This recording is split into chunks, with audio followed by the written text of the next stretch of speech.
picturesque Camelback Mountain in the Valley of the Sun, 15 minutes from downtown Phoenix, Arizona. And there you'll find Chase Field, home of the Diamondbacks.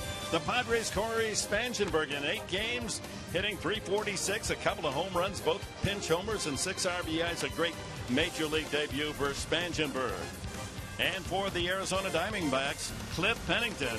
Boy, his eyes brighten when he hears who's starting tonight against Eric Stoltz. He's 7-11 head-to-head in his career. As we welcome you indoors, Chase Field, 104 degrees the daytime temperature, very comfortable inside, the roof now closed. As we welcome you, first game of the 3-game series, our next to last road stop. Phoenix, Arizona will finish the season in San Francisco with Mark Grant, Dick Enberg. A happy Friday to you all. Both teams have been struggling of late. Arizona lost 8 of 10. The 2 wins were at Petco, and the Padres dropped 7 of their last 8. Something has to give. Yeah, and hopefully Jed Jerko can continue to swing a hot bat, especially here in Arizona where the ball has a tendency to fly. But Jed, if he stays within himself and looks as comfortable as he did in Los Angeles, he should do okay here and have some RBI opportunities, hopefully, because the last 5 games, the average of .368, the extra base power has been very, very key. But you notice the 4 RBIs as well in the last 5 games. Jed likes to use the whole field, but he is pull power when the ball is in, middle in, and he displayed that in Los Angeles. Hopefully it carries over here in Arizona. And he likes hitting here at Chase Field, nearly 400 in his career total against the Arizona Diamondbacks. Talk about a guy that enjoys hitting against a particular team. Catcher Miguel Montero of Arizona. He has more RBIs than any opponent. A 2-time All-Star is really amazing at the plate when you consider a catcher's position, and in the hot sun of the summer heating up, he continues to stay hot. With the pole, he's swinging a good bat. Montero, 14 RBIs versus the Padres this season. Here's a guy who hits mistakes. Now, Montero will get his hits.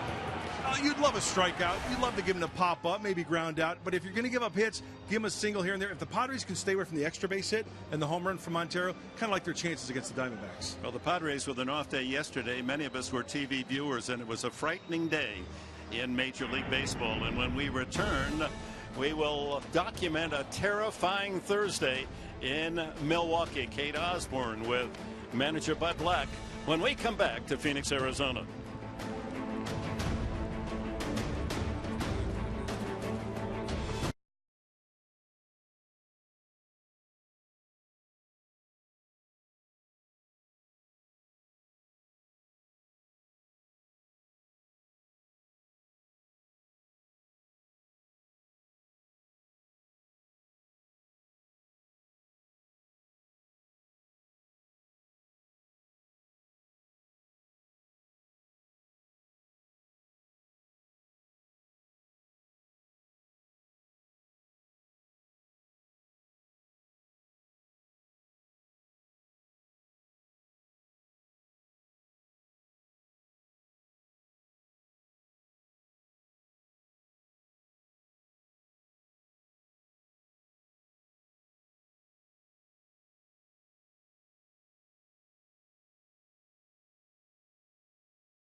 In game 1 of 3, but before we begin that, last night a very frightening scene in Milwaukee as Giancarlo Stanton was hit in the face by one of Mike Tyer's, one of his fastballs.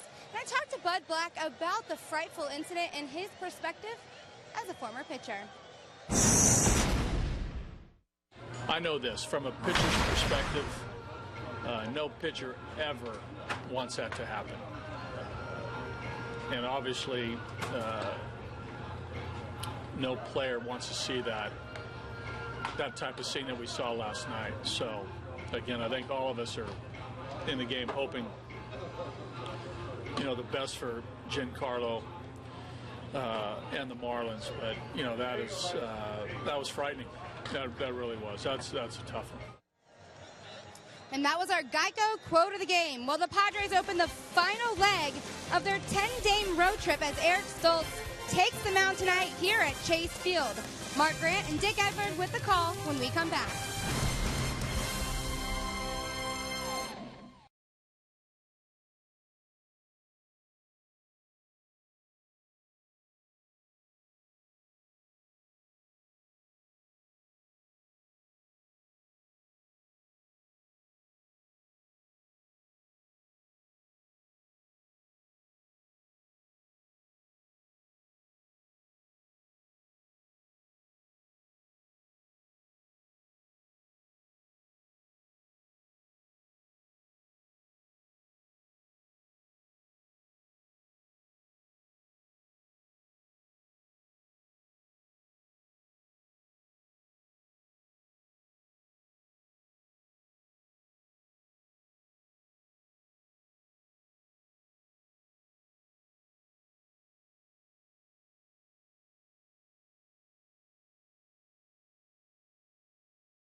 State. It's the most interesting state. Lots of desert and cactus, and yet a third of the state is covered by ponderosa forest. And one of the great sights in our country.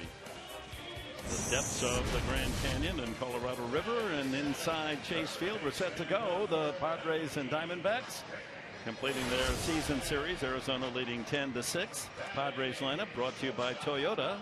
Solarte will lead it off with Spangenberg in the second spot. Jed Jerko hits third. Rene Rivera in the cleanup spot. Grandal fifth. Reimer Liriano gets another start in right field. Cameron Maben will play center and bat seventh. Alexi Amarista hitting eighth. And Eric Stoltz on the mound.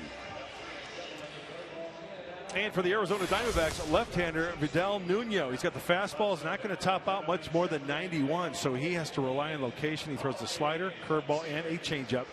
This kid works the corners. I tell you what, if he hits the middle of the plate, it could be disastrous because he doesn't have that wipeout pitch and that fastball to blow by the hitters.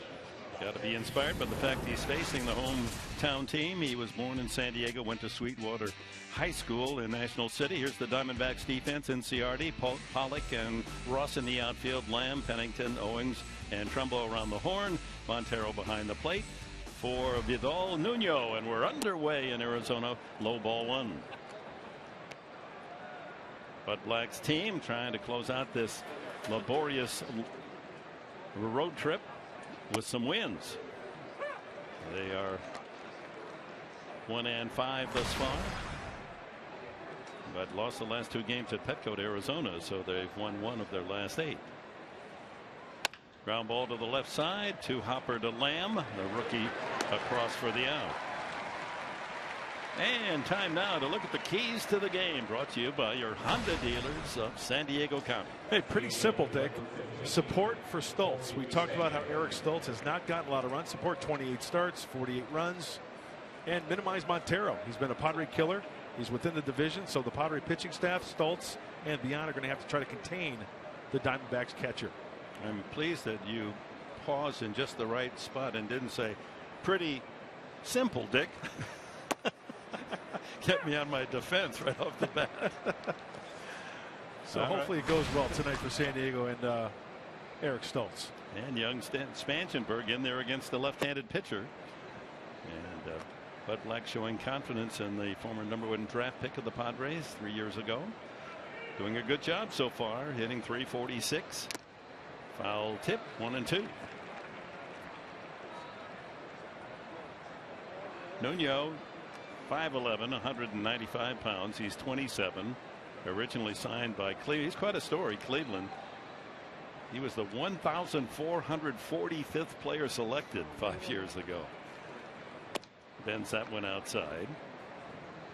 2-2 to Spangenberg with Jed Jerko waiting his turn.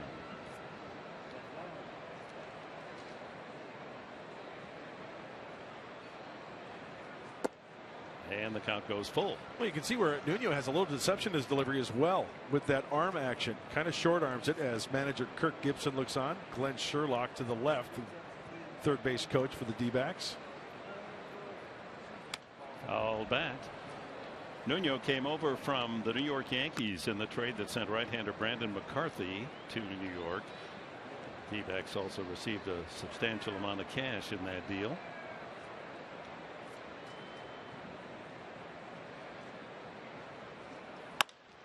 And that foul down the left field side. It remains full. As I mentioned earlier, Nuno does not overpower the baseball. It tops out about 91, but watch when he comes out of his glove. The arm swing. See how he kind of goes behind his hat a little bit? And then kind of low 3/4. You know, in slow motion, it looks like, okay, well, the hitter can pick that up. But it happens so quickly, and I think that sometimes works to his advantage. No foul, and Spangenberg 3 consecutive foul balls. Count 3-2. Padres trying to find the winning road formula. The road success has been minimal this year. Been a key to their season. Second worst in the major leagues, their road record. And a swing and a miss, strike 3. First strikeout for Nuno. 2 away to Jed Jerko. Hopefully the Padres don't get an El Nuno tonight, right? Wherever I'm going with that one, stay tuned. I'll think of something later. Yeah, the weather channels. Yeah, but that was a fastball up around the letters from Nuno. After going some soft stuff away, he elevates the fastball for the strikeout. Jerko in a good little stretch here. He's making solid contact, scoring up a lot of balls. Fouls that one back.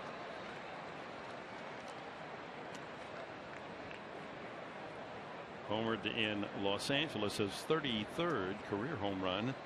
He is the all-time home run hitting second baseman in Padre history. Past Mark Loretta. Not a lot of home runs, but you usually don't get many from your second sacker. But one of the reasons why Jerko hits in the middle of the lineup is his power. The 23 homers as a rookie last year, 10 this season. Ground ball to the third baseman Lamb. And a 1-2-3 inning for Vidal Nuno. Eric Stoltz gets ready for work.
As we remind you, Fox Sports San Diego presents Padres baseball, brought to you by RCP Block and Brick. Start your outdoor project at rcpblock.com. By Petco, the power of together, and by your San Diego Lexus dealer. Padres go in order, top of the first. Here's the Arizona lineup of Kirk Gibson. Ender Inciarte starts at the left fielder. Chris Owings at second. A.J. Pollock having a good season, hitting .315, leads the D-backs in hitting. Mark Trumbo in the cleanup spot. Montero, that Padre pest, will hit fifth. Veteran right fielder Cody Ross sixth. Jake Lamb, the rookie third baseman, seven. And Cliff Pennington in the eighth spot ahead of Nuno. And the scouting report for veteran left-hander Eric Stoltz. Keep the tempo and the delivery. We can get into that a little bit later. And no home runs. Keep the ball in the yard. Strike one barked out by DJ Rayburn. Inciarte showing his skills as an outfielder. Great throwing arm. Has 10 assists. And slices that one fair inside the left field line. And he's on his way to second with a leadoff double. Going the opposite field, Inciarte. There's that big looping curveball, lefty on lefty. We haven't seen many of those recently from Eric Stoltz. One of the reasons why is because it's taken a lot and not thrown for a strike. This one gives Inciarte a good look at it, stays back on it nicely, and the left-hander takes it the opposite way. So the D-backs a chance to get on the board early. Chris Owings play either shortstop or second base, even third. Second base tonight. Nice stop by Rene Rivera. He's made a lot of nice stops this year. Good at blocking the baseball. We know about his arm, throwing out runners.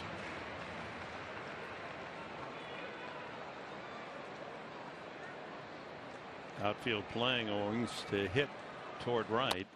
Bounces that one out in front of the plate. That's as good as a bunt. Stoltz throws him out on a close play as Inciarte moves to third. And now the Padre defense, brought to you by the Aramco Group. Spangenberg another start in left field with Maben in center, Liriano in right. On the infield, Solarte and Amarista will guard the left side. Zurko and Grandal the right side. Rivera behind the plate for Stoltz. One out, and with a man at third, Solarte will play just about bag high at third and maybe a step behind the bag at first as Grandal. Middle infielders are back. You know, the reason why I like this defense setting by Bud Black is because in this ballpark, you know, runs can be, what's the word I'm looking for, Mr. Lindbergh? Frequent. There you go. But with the lack of offense, Bud Black is playing it as if runs are going to be frequently scored, because you don't want to turn this into a big inning. Pollock lifts that one to right. Long run. Liriano can't get there. The run will score easily. Base hit for Pollock. It's 1-0.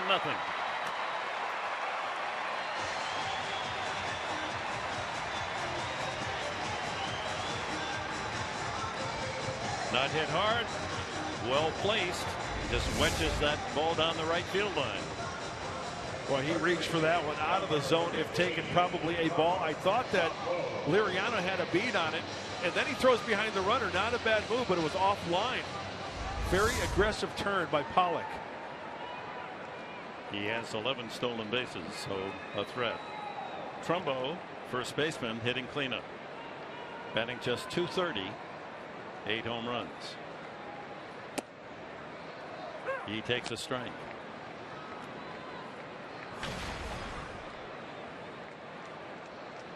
Well, Stoltz has struggled in terms of opposing hitters. I mean, he gives up a lot of hits, a .285 batting average against. But your point's well taken. Keep the ball in the yard. Take your chances.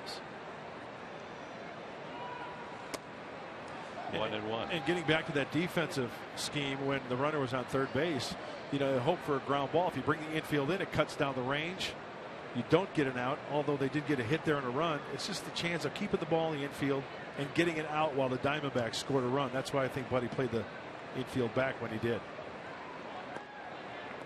You don't want to create a big inning. Absolutely. Stoltz here, middle of the season on, has been a much better pitcher than the start of the year. His last 7 starts, he's 3-3 with a 2.79 ERA.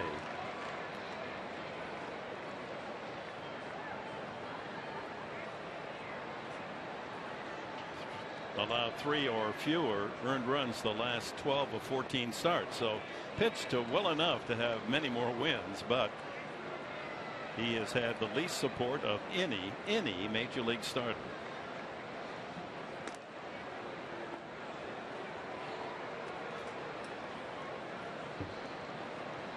One ball, one strike to the former Angel, Mark Trumbo. Acquired off-season as a free agent to support the middle of the lineup. Paul Goldschmidt, but Goldschmidt sadly out for the final month and a half with a broken hand. Ground ball to third, could be 2. Solarte, Sherko, back to first. A double play. Around the horn, 5, 4, 3, and that's it for the D-backs in the first inning. They lead 1-0.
Diamondbacks by 1 here at the top of the second.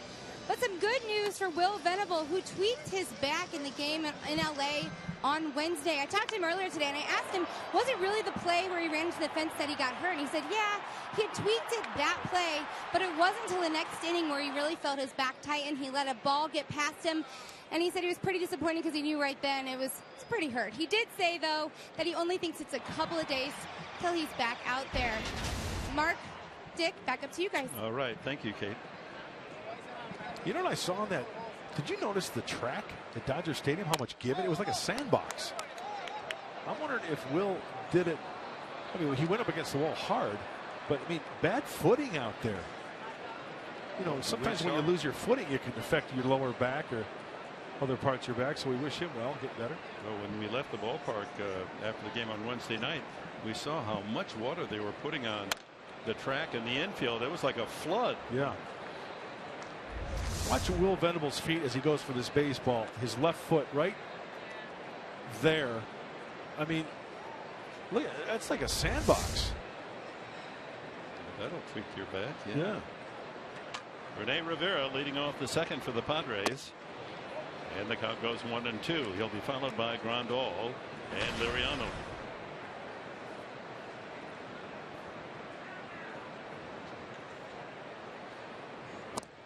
Two balls, two strikes.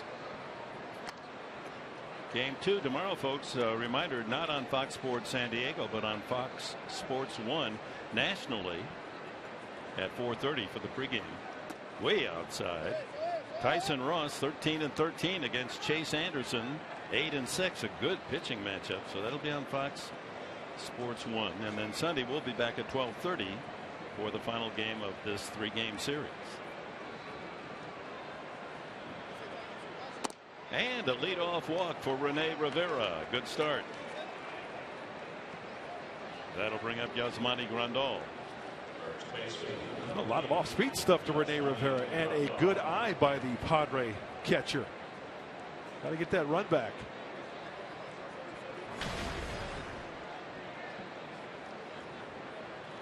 Yeah, lots of 1s and 2s on the board for Grandal. .212 batting average, 12 home runs.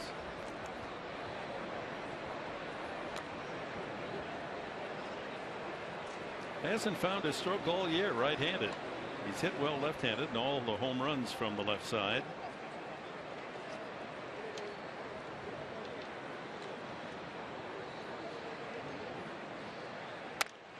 It's out of play, but from the right side, 9 for 65, 138. Yeah.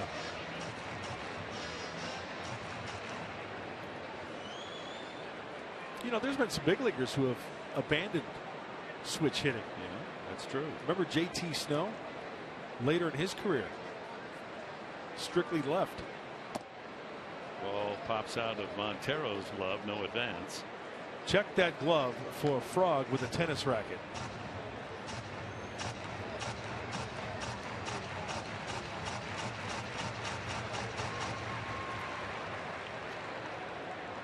Where did you first come up with that? Frog? Pete Harnish. I have to footnote where I heard it.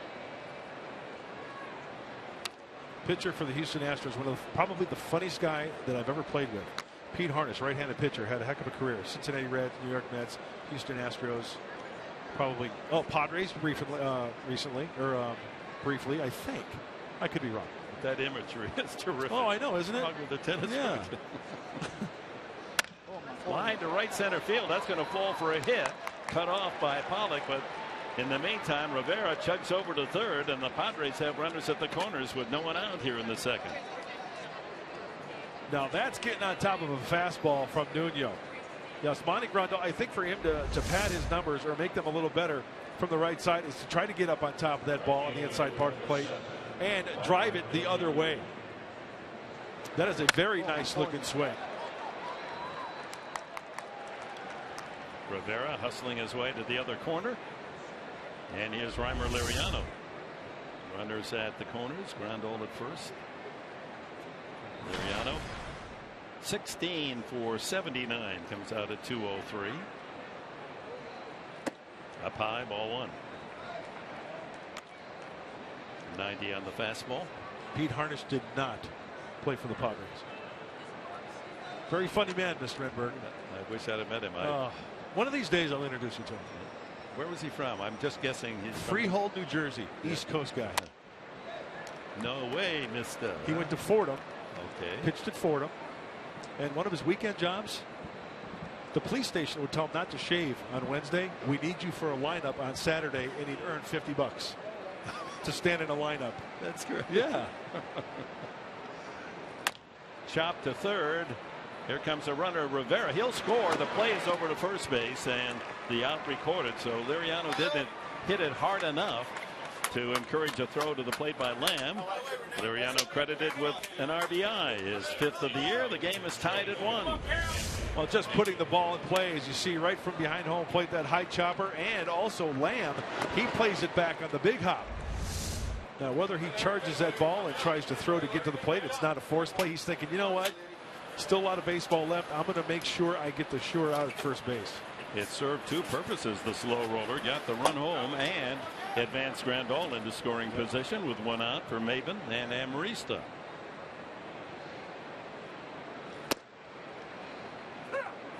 Strike called. Maben, here we are, September 12th, and he's yet to reach double figures in RBIs. Here's a chance.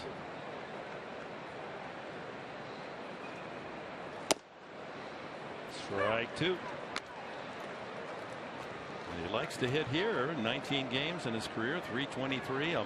Home run was not just a home run. It was the longest home run I think hit all season long here at Chase Field.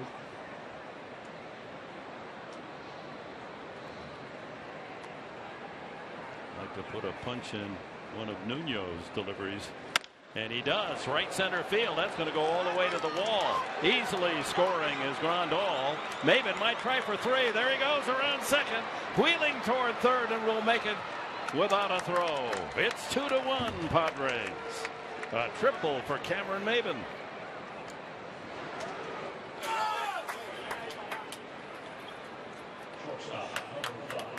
How about a hitting clinic here for the Padres in the top of the second? Yasmani Grandal going the opposite way with a single.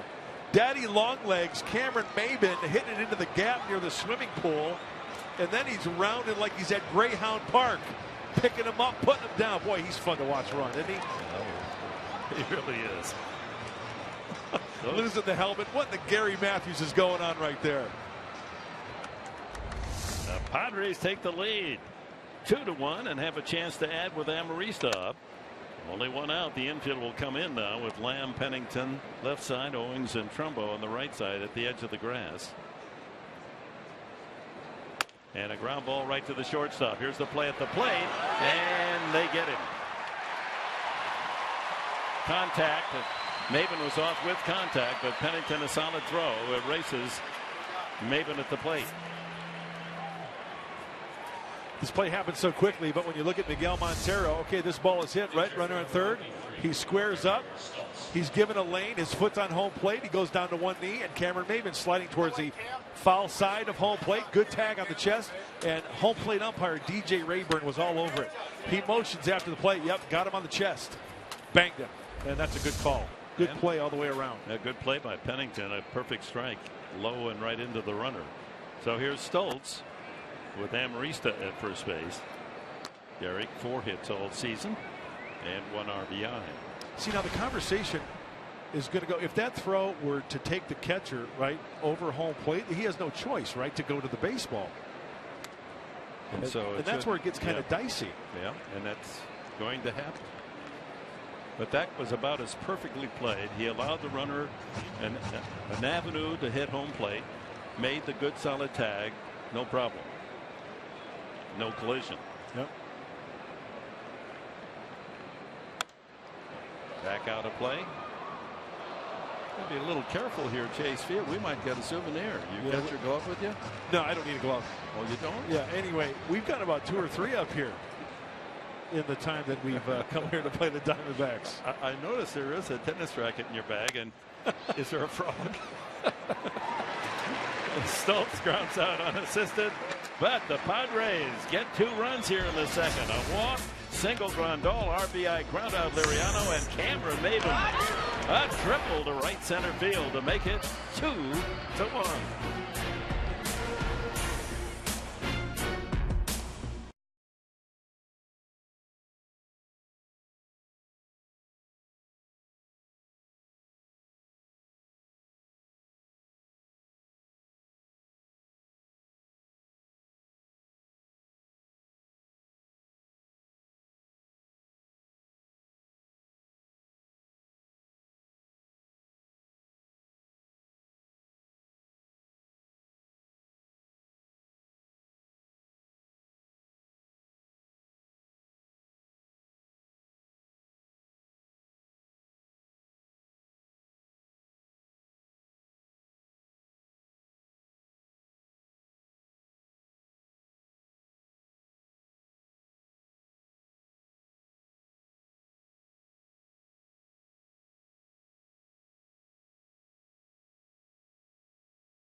In addition to the Padre family, David Post was the national cross-checker for the Astros for the last 7 years. He'll be his assistant, Preller's assistant, and involved with the scouting operations, amateur, professional, and international. AJ has to be pleased with what he saw in the top half of the second. The Padres lead it 2-1. Miguel Montero, however, is going to lead it off for the D-backs, last of the second. 14 RBIs against the Padres, more than any hitter. See if they can get him out. He's in a 13-game hitting streak against San Diego. 333 overall. And now with 71 runs batted in, leads the Diamondbacks. Sends that one high in the air toward left.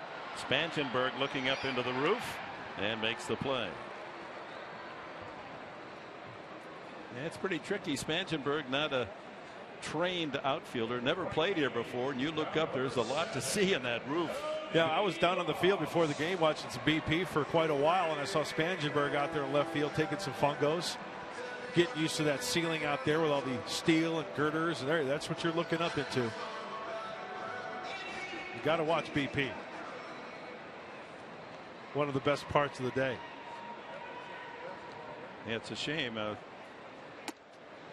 They've changed as Cody Ross is the hitter. You know, in the yesteryear, you could come to the ballpark and you could see all the batting practice. That was part of the fun as a kid, especially to see all the players. And then you get outfield, infield. You could see the arms, who had the best arm. And now, basically, you know, when you come at the time they open the gates, you might see a little of the visiting team's batting practice. 1-2 now to Ross. And I understand the players union, they want the players to get through their activities, BP, and then get back in. They change their shirts and that sort of thing. Ground ball sharply to third. Nice stop, Solardi. Can he throw him out? Yes, he can. A clothesline throw across the Grandal. Good play by Solarte at third.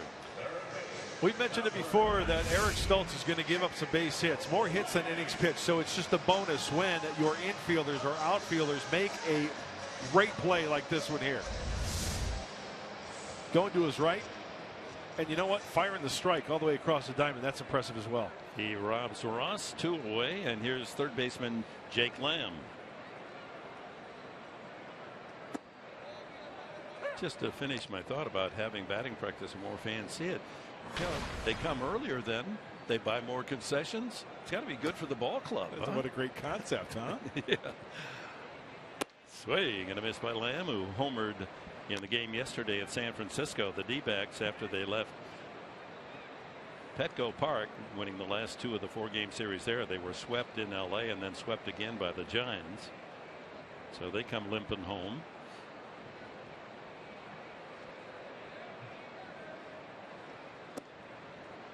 And they're currently tied with Colorado for the bottom spot in the NL West. Interestingly, those 2 teams share the same spring training facility. Talking stick. Way outside and low. 2-2. There are the current standings. Giants hosting the Dodgers 3 this weekend, 2 back of LA. And then Arizona and Colorado behind the Padres, 24 back. So after this game, 16 left, correct? Hopefully the Padres get a little streak going. And that'll be a base hit to right center. Didn't really barrel it up, but able to get enough on it to shoot it over the head of Churko. That's the 3rd hit for the D-backs. And 2 outs, Lamb aboard. It's a Lamb chop. Chopped at that off-speed pitch down and away. And you're right, Dick. It didn't have that clean, crisp sound off the sweet spot of the bat. You hold him to a single. You go the short way on the infield at second base to get out of the inning. Cliff Pennington, we documented at the very start of our telecast tonight how well he has hit Stultz. There's his average, but against Stultz, he's 7 for 11. Strike 1. 636. In those 11 appearances, that's having your way. See, now Eric's going to have to make the adjustment. Let's see what he does right here. after getting ahead. Out of play. That's the old fastball down and away at 88. Old reliable for any pitcher. Down and away fastball, right? I'd like to be reborn now that I'm, sitting next to you for 5 years. I want to come back, and now I can really pitch. No one ever taught me anything. The only thing they taught me in Armada, Michigan, the old farm school, was hurry up and get back. You got chores to do. They didn't care where you could throw a curve. Well, at least you worked quickly. Two-seamer. Right? Yeah. No. You didn't want to go back and do chores. That's right. That's right. Take long showers. 1 ball and 2 strikes.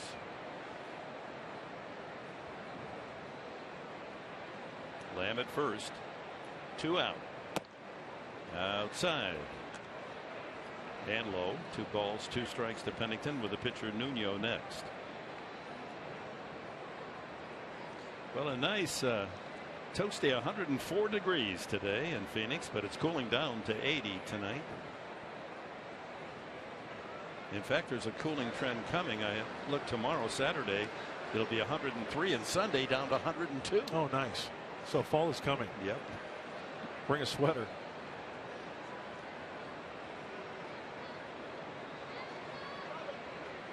Those misting machines are working overtime in the malls. 2-2. And a foul ball. Well, let's check our Sequan Casino Vacation stat of the game. Tough to strike out these D-backs. Second in the National League to the Cardinals. Least strikeouts on the year. So they put the ball in play, and hopefully it's off the end of the bat or on the label. Get a weak grounder or a weak fly ball. And Eric Stoltz trying his best to get Pennington here. Another foul. Stoltz must feel flushed with support here. 2 runs already. I was talking to Darren Balsley, the pitching coach for the Padres, last night, and he told me that, there's Darren, when the Padres score 2 or more runs for Eric Stoltz, he's 6-2. There you go. High fly ball, shallow in right center. Liriano and Maben. It's Maben. And the inning comes to an end after 2 at Chase Field. 2-1 San Diego.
And Paul Goldschmidt lost the season by getting hit in the hand. Tommy Medic in Pittsburgh, back of the helmet. Pitchers pitching inside. Sometimes it gets away. And this, one of the worst things that I've witnessed in baseball. Giancarlo Stanton getting hit right underneath the left eye. 88-mile-an-hour fastball from the Brewers' Mike Fiers. And word is there were some fractures, dental work needed. As the first pitch is swung on, and a base hit for Solardi.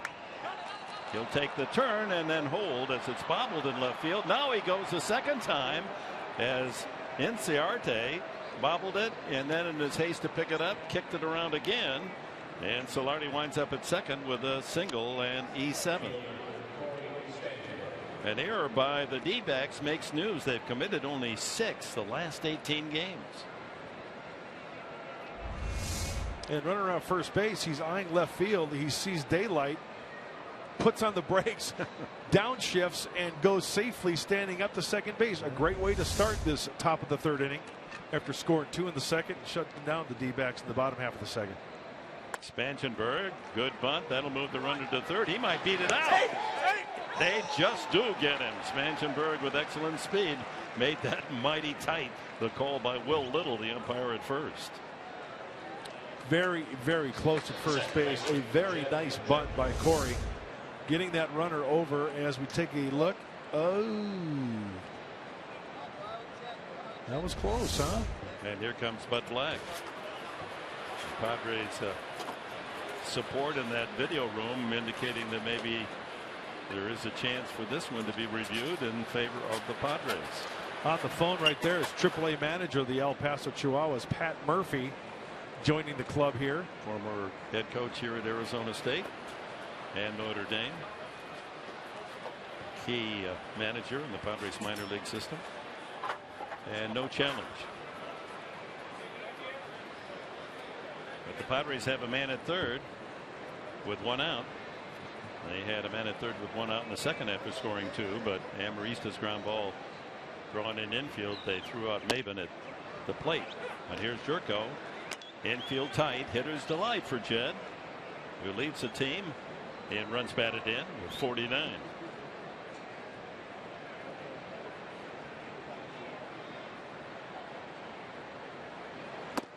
Oh, and 2.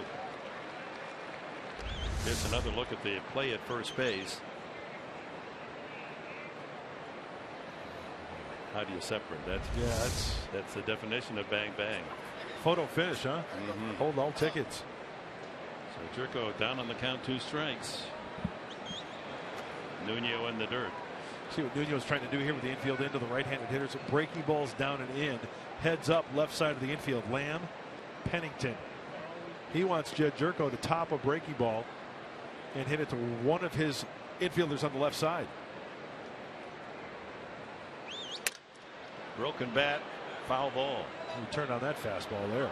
Well, if there's been that needle of frustration that has pricked the manager Bud Black, it's been this situation all year long. Man at third, no outs, 1 out, and you can't get him home on an out. And it's got to improve next year as we look for brighter finishes.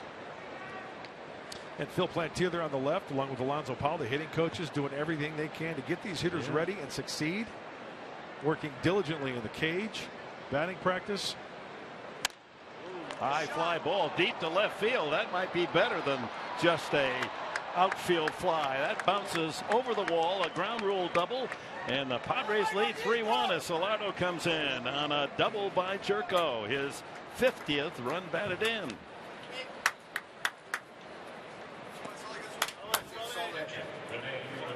That's it, Soli. Dave Roberts down in the dugout doing a little cheerleading right there for Solarte as Jed. He gets a breaking ball, but on contact, see how high that was? He wanted it down below the knees, something to hit on the ground. Kicks into the D-backs bullpen. Padres take a 3-1 lead. Jerko out at second with 1 out for Rene Rivera. Ball 1.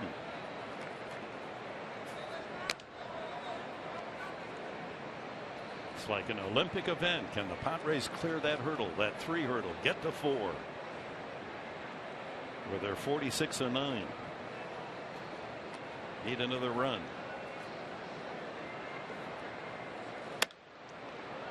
High and deep, but way into the left field corner foul. Got plenty of it.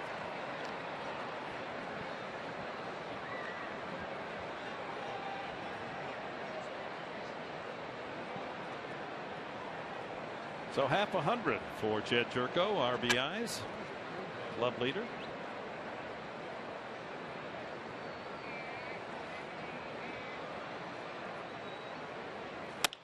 That ball hit high and deep to left field. Inciarte easing back near the warning path and holding at second, Turco.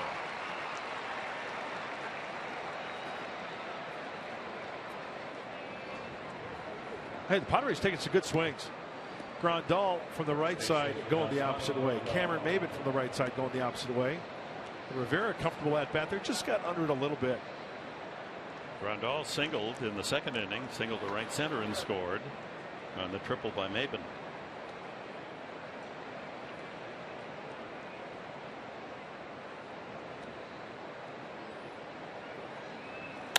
Line drive, base hit. That'll get another run home. Here comes Jerko around third. Grandal's going to try for two. No, he puts on the brakes after a big turn. It's 4-1. Grandal 2 for 2 tonight. Now 2 runs in the second, 2 more in the third, and the Padres have indeed hit that 4-run mark. Having some fun in that Padre dugout. You gotta love it. Looked like a high off-speed pitch. Looked like a changeup out of the hand of Nuno. So Yasmani Grandal using the whole field this evening. Right center, left field, as Mark Sweeney says, use the big part of the field. Andrew Cashner spread a little love for Abraham Almonte. Mike Harkey, the pitching coach for the Diamondbacks, out to have a chat. Mike Harkey very animated whenever he pays a visit to his pitchers. So in the inning, a single. Solardi moved up to second on the error by the left fielder Inciarte. Spangenberg sacrificed Solardi to third, where he scored on Jerko's double, ground rule double over the left field fence. Rivera flied out, but Grandal delivers a sharp single to left center to make it 4-1, getting Jerko home. Now Reimer Liriano grounded to third, an RBI ground out first time. Ball 1.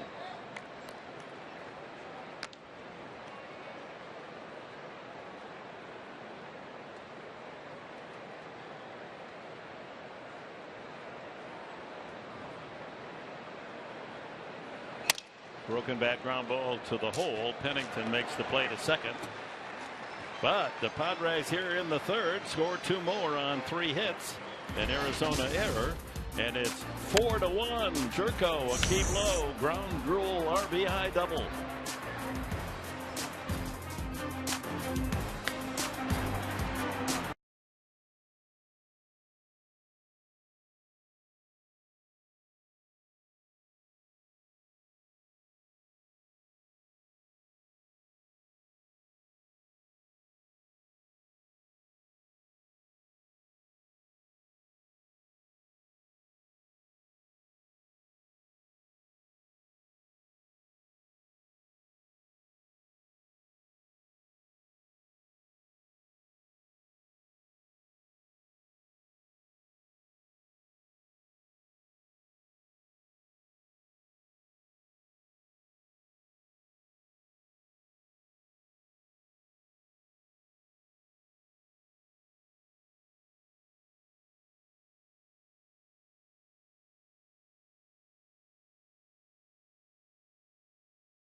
Of the game. Lots of Padre fans here. Of course, training in Peoria. They make a lot of fans in the month of March during spring training. And a lot of these Arizonans head over to Southern California, San Diego, especially the Del Mar season.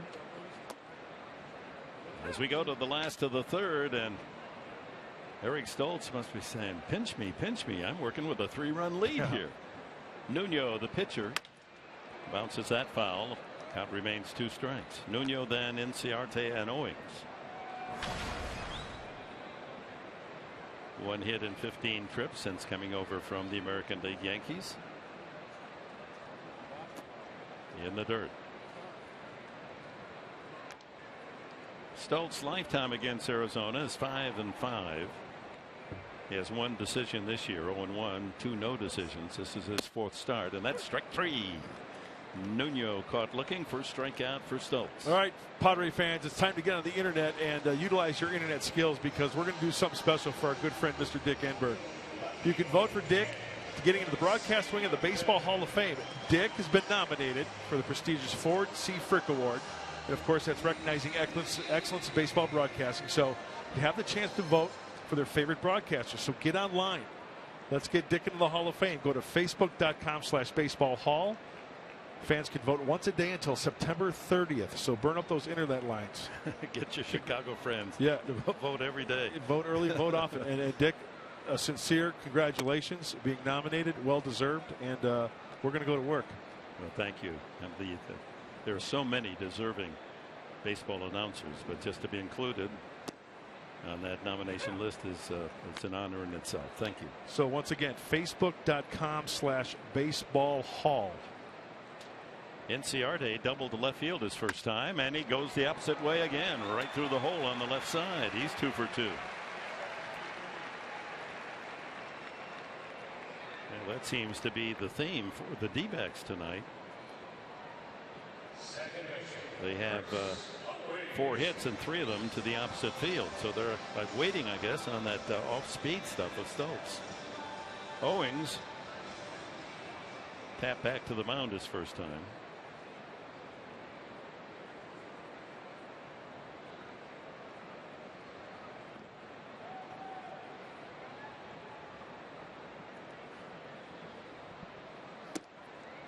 Outside, ball 1.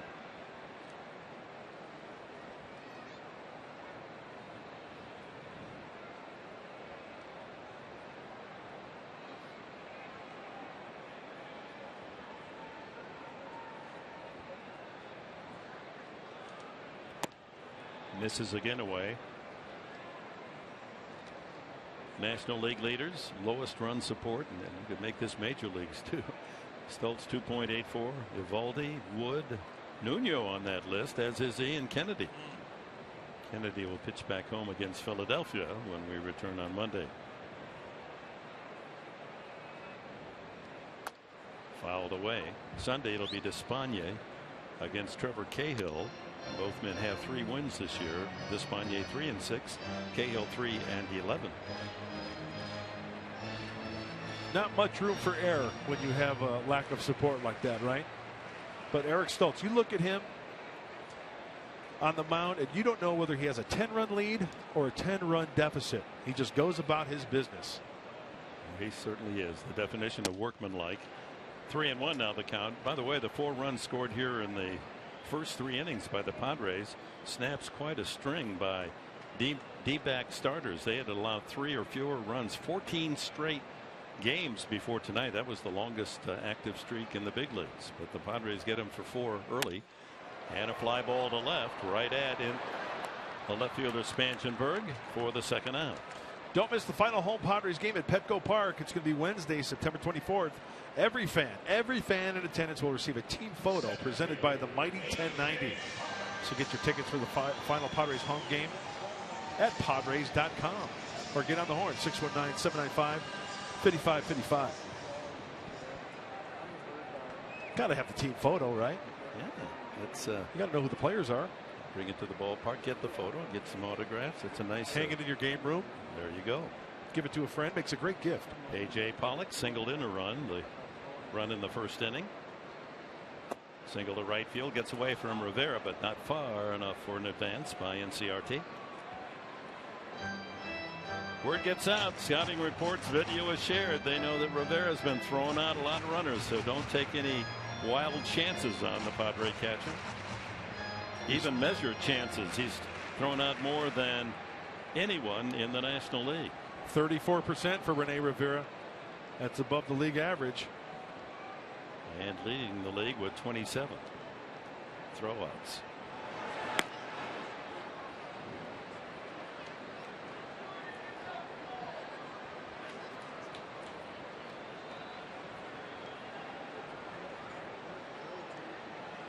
Padres lead 4-1, 2 outs, and NCRD at first base.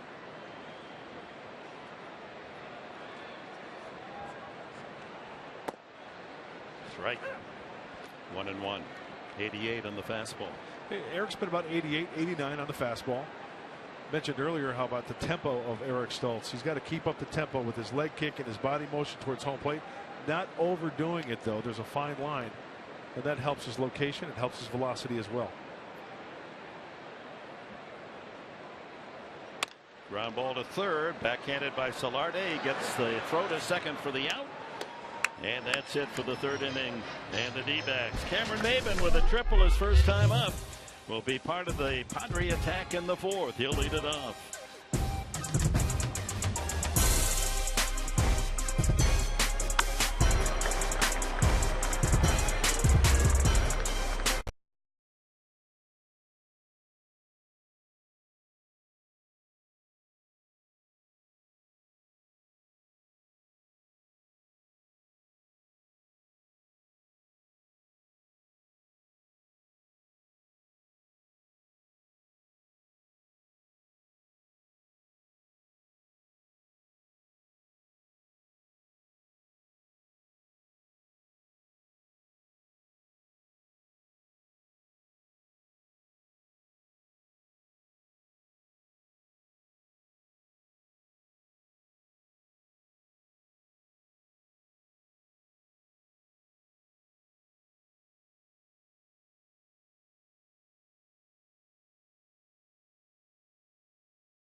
Go to the fourth, and a reminder, tomorrow the MLB returns to Fox. Yankees and Orioles in the East. Then on Fox Sports 1 you'll be able to see that game, and the Padres battle the Diamondbacks. Action starts at 9:30 a.m. Pacific on Fox, continues at 4:30 p.m. Pacific here at Chase Field in the second game of the doubleheader, Padres in Arizona, on Fox Sports 1 and streaming live on Fox Sports Go. Cameron Maybin tripled the right center field his first time. Knocked in a run. That was a beautiful swing by Cameron, taking that ball the opposite way. His fourth triple of the season.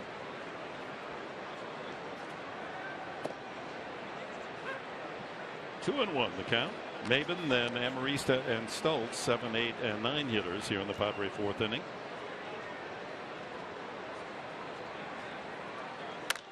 High pop up, shallow and right.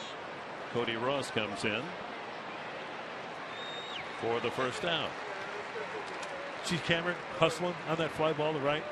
He was nearly halfway to second base as Ross caught that ball. Amarista, the hitter, busting it out of the box. Bust a move. Hey, just don't stand there. Bust a move. Cameron Maybin going young MC on us right there. Nice. Breaking ball strike to Amarista. He grounded to short his first time. And that was the play where Maybin was thrown out at the plate.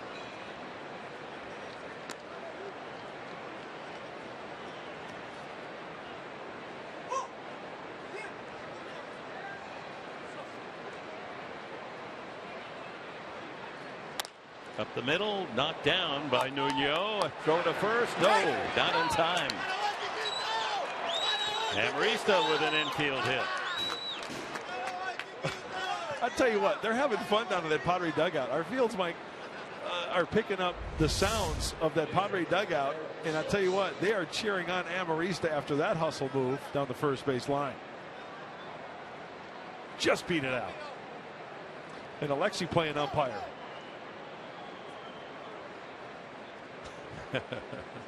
Confirmed by Will Little, whose call really counts. So here's Stoltz, a chance to move up Amarista. He steps up in the batter's box and squares around. So there's a typical move. Pitcher throws to first base to make sure that that's what's going to happen at the plate, that the hitter intends to sacrifice. And you can see Lamb way in at third.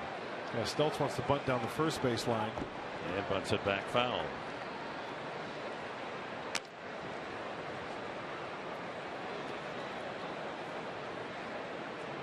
So with the first baseman holding on the runner, you want to bunt it down that way because third baseman Lamb is way in. He's playing a little league third base right about now.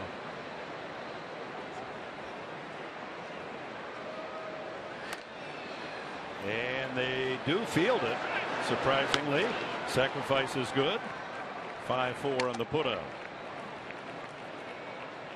Nicely done, Eric Stoltz.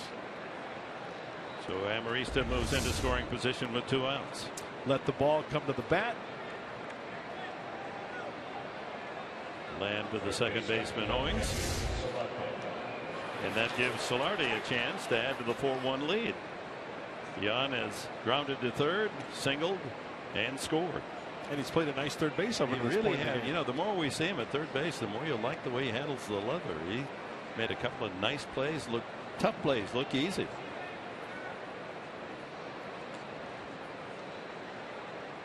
Something else to like about Solardi, that's strike one.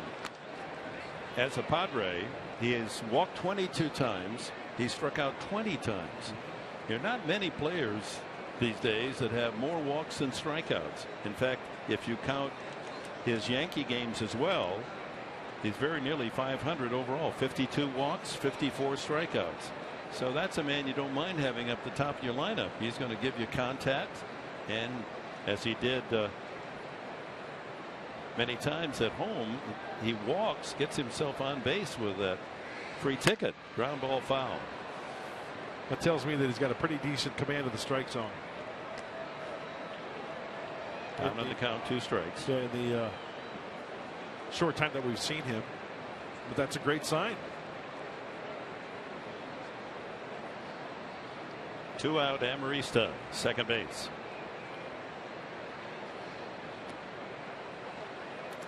In the dirt, Amarista attempted, but dashes back to second base. When you talk about the walk to strikeout ratio for Solarte, only 3 players are pretty much better than Solarte. Victor Martinez with the Tigers, Jose Bautista with the Blue Jays, and Coco Crisp with the Swinging A's. Actually, he's tied with Coco Crisp. Runner goes in the dirt, gets away, and Amarista with an easy steal. Had a big break on Nuno, and then when the ball in the dirt, you don't get many steals easier than that. Leg kick, he is off and running. 12th steal of the year for Amarista, and it seems half of those have been of third base. He's got that down. I think more runners. If you've got some speed, you should be able to do that. 2-2 to Solarte. Line drive into left field, a low liner, and Amarista can walk home. It is 5-1.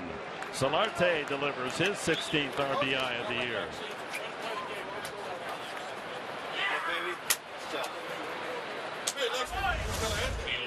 How about the 2-out thunder from the Padres and Solarte being all over a fastball? He's got that foot down firmly, hands back. And the Padres add on for Eric Stoltz. So Solarte at first base. Amarista with a infield hit and a steal and a run scored. And Spanchenberg takes outside. He struck out and sacrificed. But Alexi stealing that base right there. That was huge. Getting to third base.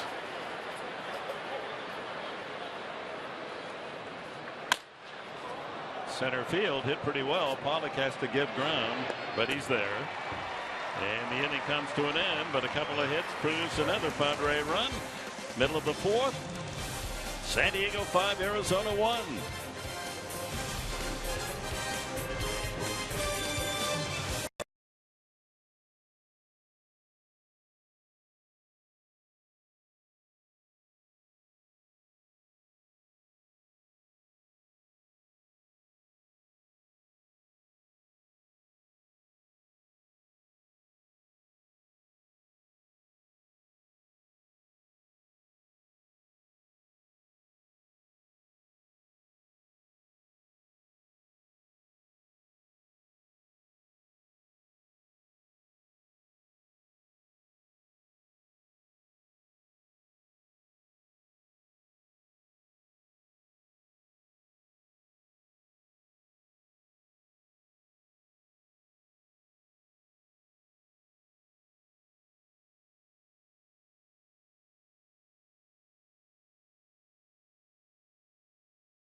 All right, thank you, Mike. And just to follow through, Kansas City is trailing Boston 4-2, top of the ninth inning at Royal Stadium. Leading off here in the bottom of the fourth inning for Arizona, Mark Trumbo, followed by Montero and Ross. Some great races, huh? So Detroit holds on. They've already won, and Kansas City loses. Detroit hopscotches ahead. Ground ball, that's tough. Swinging butt. Solarte. Got him! Another good play by the third baseman. Goodness, is he fielding his position. That's about as tough a charge because he was playing deep for Trumbo. Had to run a long way, make the perfect bare hand scoop and throw. Well, we might see a challenge here, but take a look at the great work, barehanded grab and getting it there. Oh, another close play. See, this is already too late. If you haven't made your mind up by now, then you shouldn't be able to challenge. Gibson apparently is not going. Now he comes up. See, that's too much time. I'm sorry. Yeah, how long do you want? Do you want to go back, get in the lounge chair, or order a little soda? Let's replay that, and then I think I'll go challenge it. I think that's too much time, and maybe that's exactly now. They're going to challenge. And I think he's probably going to get an overturn on the call. It did look like Trumbo beat it out, but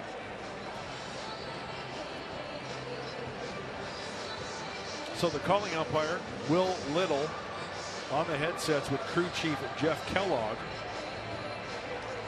to review this one.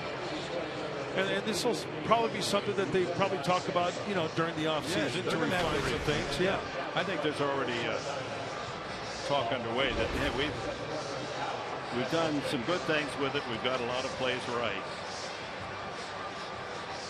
but we've taken the fans out of the game. There's no arguments anymore, which fans and even umpires seem to enjoy. They've expressed that in the press. Now remember the look that we had there. It's where the ball hits the back of the fielder's glove. In this case, Yasmani Grandal stretching at first base. And when you freeze it right when the ball hits the back of that glove, and looks like we're going to get a decision here. At least that was quick. He's out. Well, there was not enough evidence to overturn the call at first. And so the good play by Solarte holds up. Again, Solarte doing a great job at third base. He's made 3 very good plays tonight. One to start a double play, one on the Cody Ross ball over the bag at foul territory, and this one charging and throwing out Trumbo. So Kirk Gibson, no more challenges allowed. Unless it's after the 7th inning, he wants to make a suggestion to the umpires. Montero, the Padre nemesis, flying to left his first time. 2-0 the count. Dick, I'll be quite honest with you. I didn't think Solarte had a chance to get him at first base. I really did. When you saw that play develop from all the way up here, the distance he had to go, he had to barehand it, throw off balance, and get it there accurately. Yeah, you couldn't have gone out there and just placed the ball any better. That's a big league play right there by Solarte. Montero, 3-0. And a 4-pitch walk to the catcher. That's a first free pass from Stoltz. You'll see how far he has to come in, throwing off balance, bare hand. Nice stretch by Yasmani. When you see it again, it does look like he's safe, but that decision has been made. So a 1-out walk to Montero brings up Cody Ross with the Padres leading 5-1. 50 pitches now from the veteran left-hander from Argus, Indiana, near Fort Wayne. Won't be long before they'll be harvesting that field corn up there in Argus on the 140-acre farm where he grew up. He's country strong, Eric Stoltz. Eric will be behind the wheel of that combine. You know, a lot of those are driven by GPS nowadays. The high-tech ones. It's amazing. They can send them out there, and GPS sends them on their course. Isn't that unbelievable? They're taking the farm out of farming. Next thing you know, they'll have machines that bale the hay.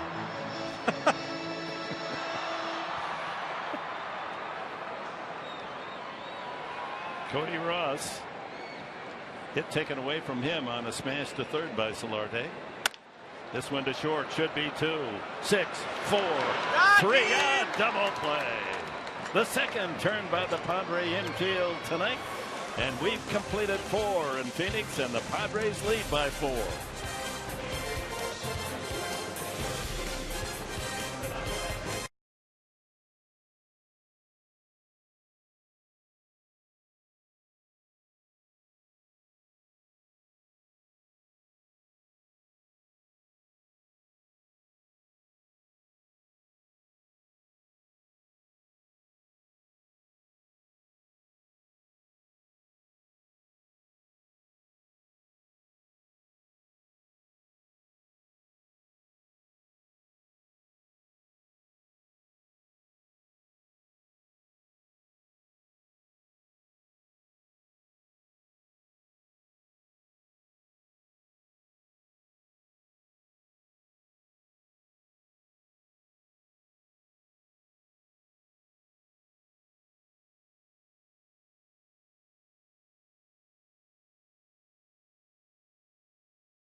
One Casino, real friendly, real close. And by the Aramco Group, purchase, refinance, reverse. Visit us at aramco.biz. Yeah, they just announced on the public address announcer that Diane Taurasi hit a game-winning shot at the buzzer, and the Phoenix Mercury of the WNBA defeat the Chicago Sky and have won the WNBA championship in 3 games. In the best 3 of 5. They get sellout crowds for the women's basketball here. First pitch swinging is Jerko, and he's thrown out 6-3. Our very good friend Ann Myers-Drysdale involved as an executive with the Mercury, so she's a happy lady tonight. Phoenix, the WNBA champions. Rivera walked and scored and flied to left. Looking up in the Bay Area, Dick, top of the second, Giants 4, Dodgers nothing. They batted around in the first inning, the Giants, scoring 4. Madison Bumgarner on the hill for the Giants. Ryu for the Dodgers. We'll see the Giants next weekend, folks. I hope you've made your ticket plans. It's a hot ticket for the weekend, and the Giant fans are going to be streaming down from the Bay Area to try to take your seats away, so get yours now. Friday, Saturday, and Sunday next. Inside, 1-2 to Rivera. Nuno, born in San Diego, National City, Sweetwater High School. Played NAIA ball. High drive to deep left field. Rivera got all of that one and touch them all. Number 10 for Rene Rivera.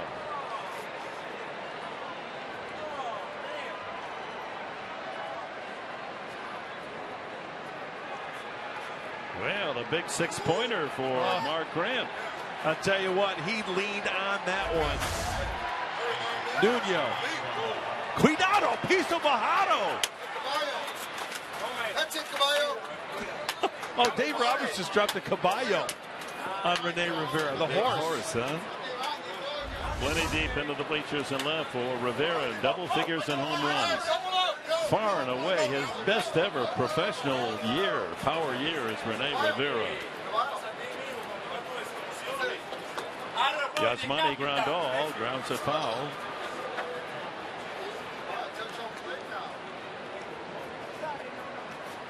You know, Rene Rivera takes great pride in catching. He'll take an over if his pitcher twirls a gem, but that's just icing on the cake right there up to this point. Still a lot of baseball left. But they're building their lead to 6-1, the Padres.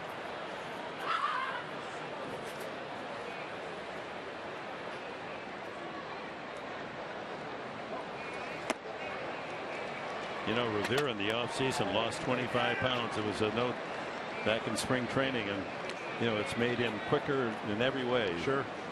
And his defensive skills were never in doubt. But he was considered one of those, you know, a perennial, a lifetime backup catcher. But he's been the leader hitting cleanup tonight and hitting a home run. Doing a little salute and a little dance right there, a little shimmy with Solarte. Grandal 2 for 2 tonight. A couple of singles, has scored a run and driven in one.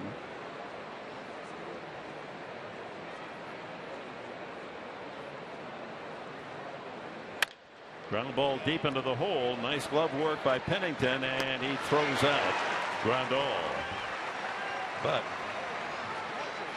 the Padres manage another run as Rene Rivera sends it deep into the bleachers in left field, and San Diego has a 5-run advantage.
Reminder that you can tweet your photo using hashtag SDFanPhoto. A chance to have it shown in our telecast. Brought to you by AT&T. Jake Lamb, Cliff Pennington, and the pitcher's spot doing the last of the fifth. Arizona now trailing by 5. Rivera getting the 6th run home on that home run. High fly ball deep left center. Maben back, and he's going to play it off the 413 sign. And around second, headed for third, and here comes the throw. Oh, they had a chance, thrown away, but no further advance. A good throw they would have gotten. Jake Lamb trailing 6-1. That was not a smart play, but he got away with it.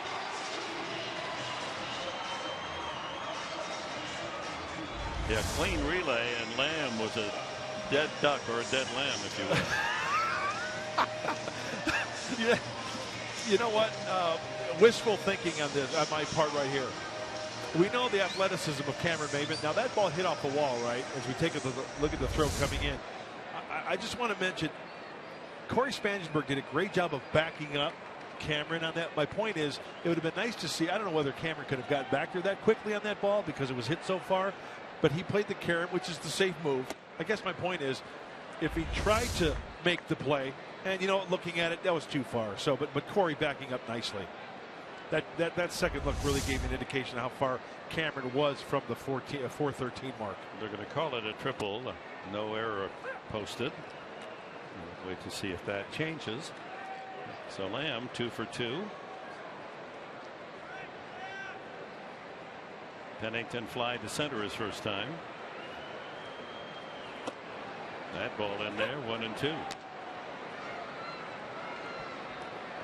Nolan Reimold is in the on deck circle and will hit for Nuno.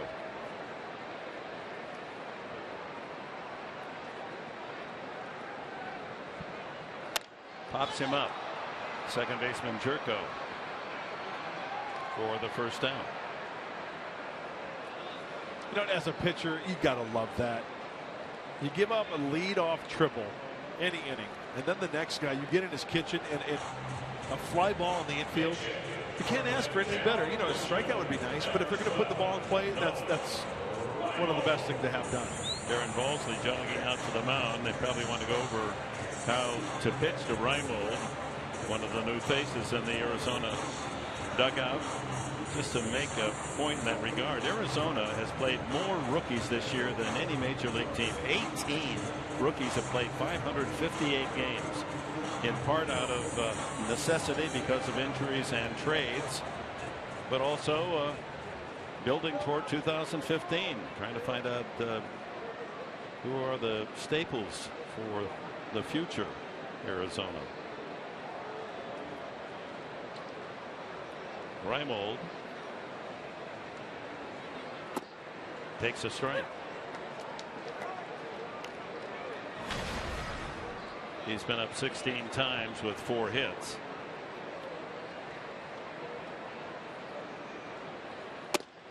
Working him inside again, 1-1. Yuri De La Rosa getting loose in the Arizona pen.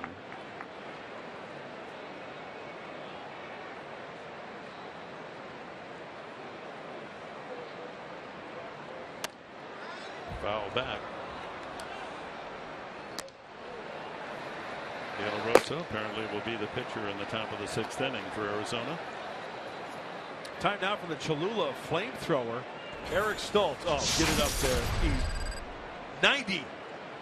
Now, as Mark Sweeney would say, that's hot enough. That's hot sauce. 1-2. Grounded to third and by the dive of Solarte. Pinch single drives in the run. It's 6-2.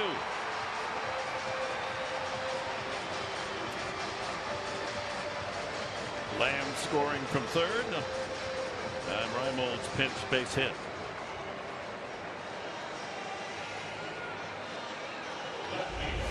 Remember, we talked about things pitchers can control and can't control.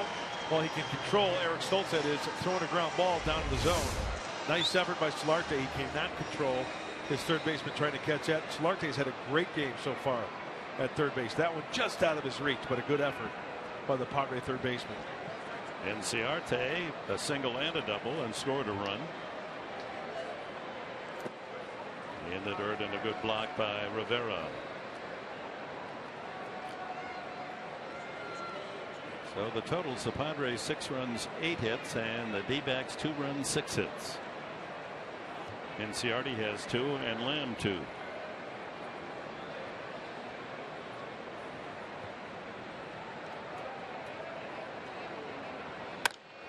Center field, here comes Maben to make the play. Pitched perfectly, positioned perfectly. Cameron Maben in center field. Cameron had to come in a little bit, move to his right just a little bit for that easy fly ball. Chris Owings then steps up. He is tapped to the mound and fly to left.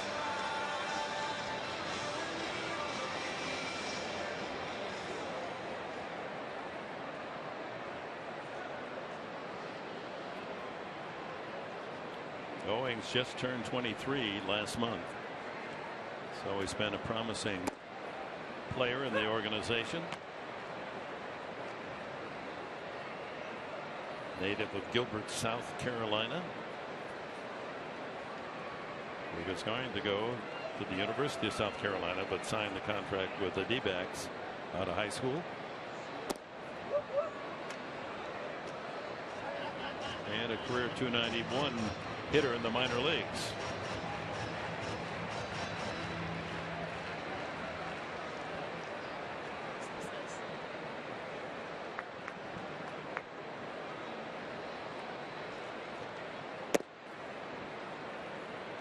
Down low.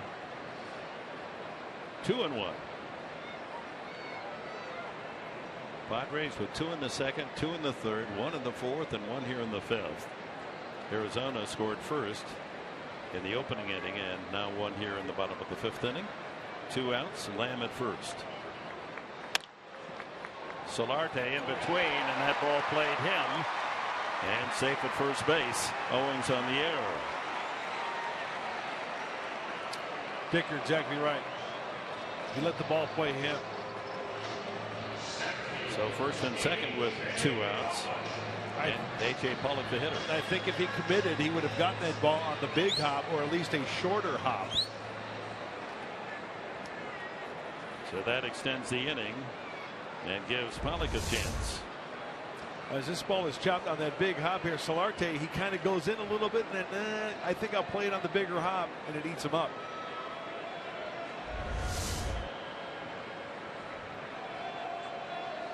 So after 3 very good defensive plays, Solarte commits the first Padre error. And that may cost him. That's a deep drive off the bat of Pollock, and it's just in the first row. A 3-run homer, and suddenly it's a 6-5 game. Oh my. You give the opposition an extra out, and Pollock makes them pay. His 7th home run of the season.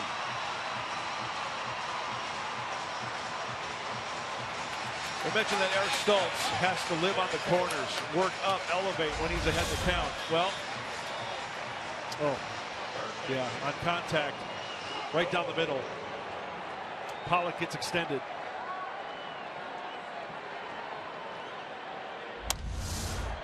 And the next hitter, Trumbo, taps one back to the mound, but the damage done. 4 runs, 3 of them on Pollock's home run, and it's a 1-run game.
tonight's Padres POV, you can catch Jake Gobert as he tries paddleboarding for the first time and find out what it takes to be the organist at Petco Park. And we'll visit with an 80-year-old catcher who tells us why he still loves playing baseball.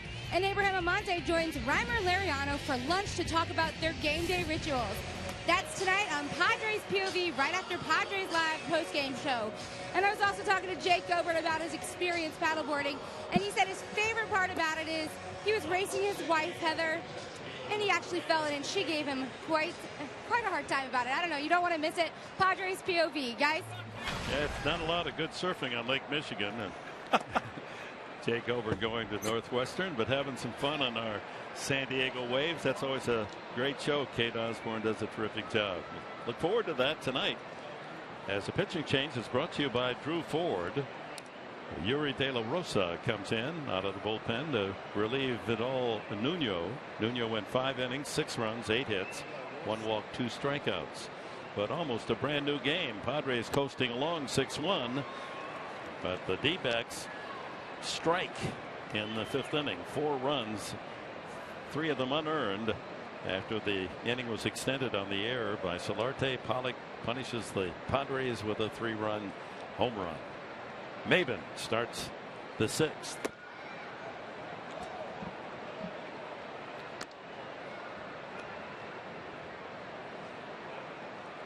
So the difference in the game now is Rene Rivera's solo home run in the 5th inning.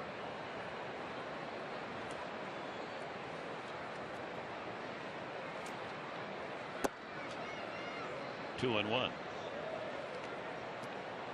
Well, the last 7 home games for De La Rosa, he's punched out 10. He's allowed an earned run in 8 1/3 frames of work. Always going from the stretch. Pulled foul by Maben.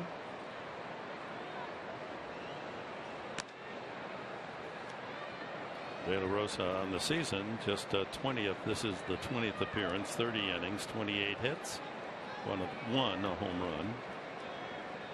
And he's not a hard thrower, Dick. He throws about 89, 90.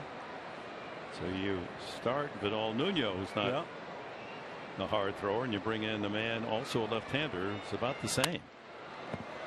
He also is a 4-pitch pitcher. Fastball, slider, change, curveball. Nuno was a 4-pitch pitcher as well. Same repertoire. Maben an RBI triple and a fly out to left field. Yeah, things were loose and happy down in that Padre dugout with a 6-1 lead, but one quick swing by Pollock has changed the mood.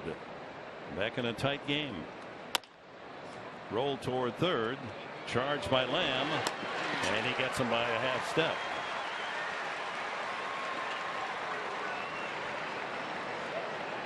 Boy, some long strides. Great hustle by Cameron Maben. Earlier on the fly ball, he was about halfway to second base on the fly ball the opposite way on this little grounder. Hey, put the pressure on the defense. Put it in the back of their minds. They've got to be perfect. Amarista, an infield hit in 2 trips and scored. Stole his 12th base of the year on the way. Ball 1.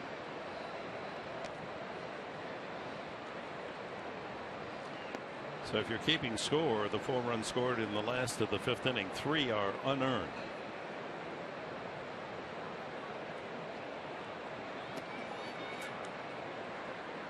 Two 2-0 to Alexi.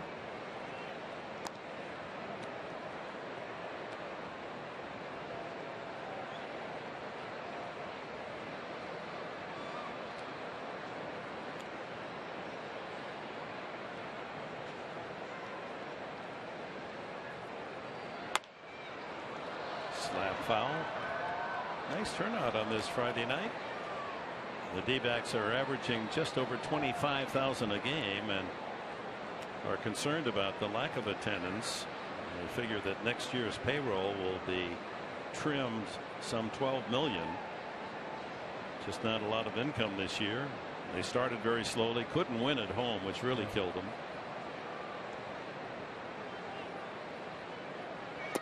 Inside, 3-1.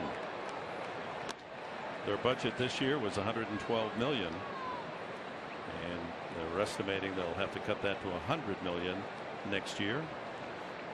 A lot of that will fall in the laps of their new general manager. They've interviewed 10 candidates to replace Kevin Towers. Foul back. Kevin is still in the organization. It was first announced that he was dismissed or fired, but that's not the case. He's still in the front office here, and Tony La Russa has been quoted as saying he wants him to stay. But of course, Kevin would like to get another GM job. Yeah, Tony La Russa also stating that hopefully that position's filled by the end of the season, before they hit the off season. Full count. Reaches out and punches that foul.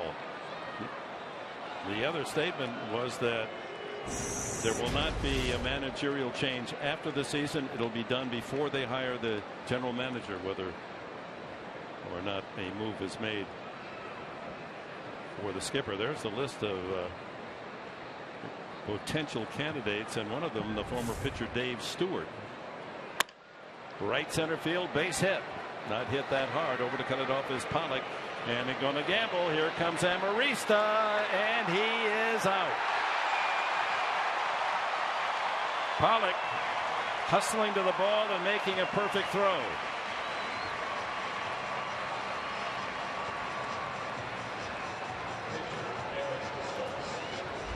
So A.J. Pollock having a big statement in this game.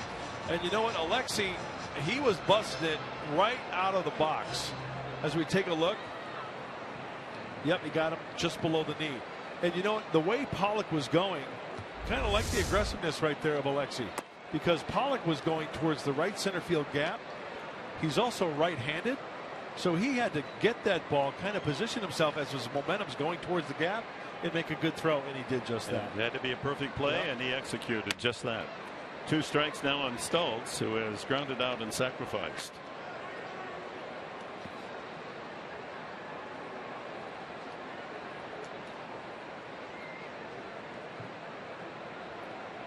So bases empty on the assist by center fielder A.J. Pollock, who's knocked in 4 runs and just denies there. That went out of the glove of Montero.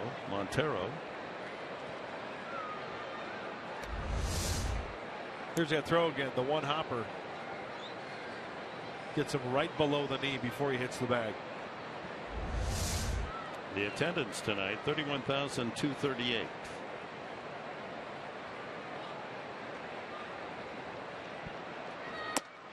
Strike 3 call. De La Rosa's first strikeout, middle of the 6th inning in Phoenix. Padres 6, Diamondbacks 5.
To 5. Time now for the top tier player profile, brought to you by Arco. Miguel Montero is going to lead off the 6th inning. Most career RBIs versus the Padres since 2012. Buster Posey and Willeen Rosario. And Montero, the first 3 are all catchers. What is it about catchers punishing the Padres? Well, Pence and Adrian Gonzalez on that list. That really tells you something, because having to put on the gear and catch that many games. We know Posey plays first base once in a while as well, but still, that's tough duty as a catcher. Then you got to go swing that shillelagh.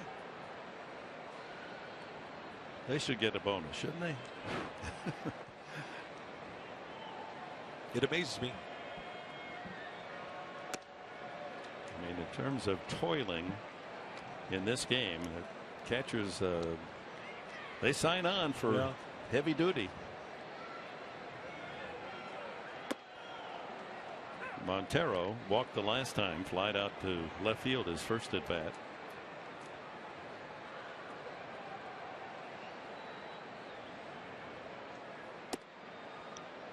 .89 on the fastball.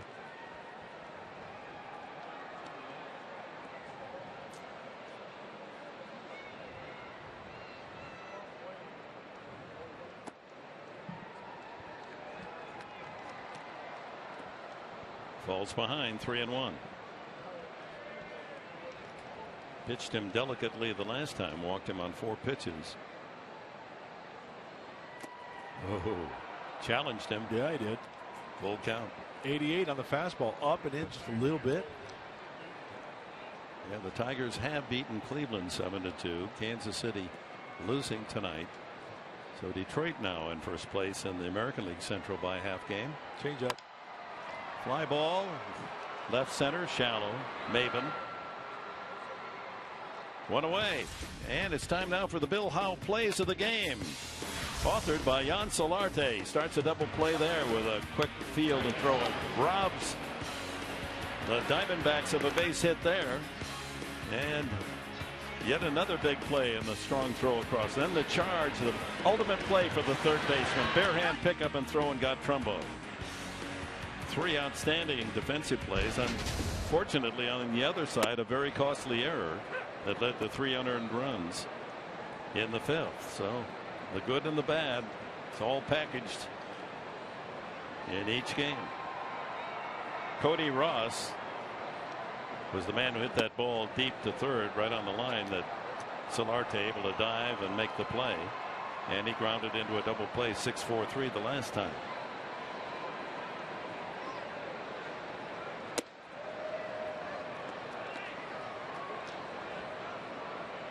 One of those rare players that throws left-handed and hits right-handed. Most of them the other way around. Out of play. Yeah, most notable, probably Ricky Henderson, right? The Hall of Famer. Threw left, batted right.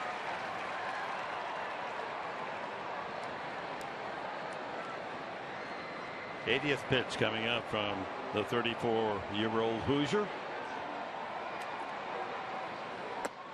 That's in there. Strike 3. Ross caught looking at a breaking ball. Little cut fastball from Eric Stultz.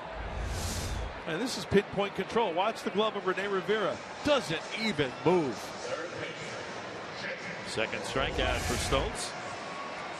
Jake Lamb, the rookie third baseman, a single and a triple tonight, and scored a run. He does look young, doesn't he?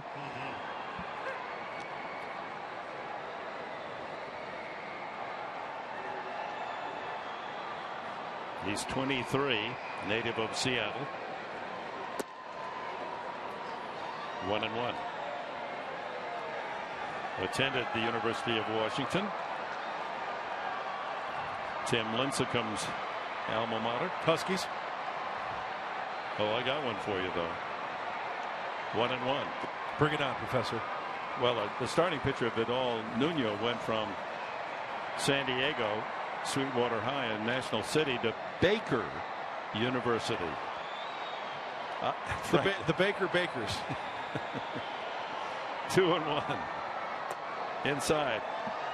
They're the Wildcats, but frankly, I didn't know there was a Baker University. I didn't even know there was a Baldwin City, Kansas, where Baker is located. I did not know that either. Wow. NAIA school, you said earlier? Yeah, NAIA. All the way to the big leagues. Nice. 1,445th player selected. So love stories like that. Especially a kid being from San Diego. Good for him. 3-1 to Lamb. Noise in the background. The wave. Ground ball fair to first baseman. Grandal flips it to Stoltz. And the Padres, if they're true to form, lead after 6. They're in good shape.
The Padres were trailing 1-0, got 2 in the second inning as Maben tripled, and that made it a 2-1 game. They added 2 more in the next inning. One of those came home on Jed Jerko's ground roll double, 4-1.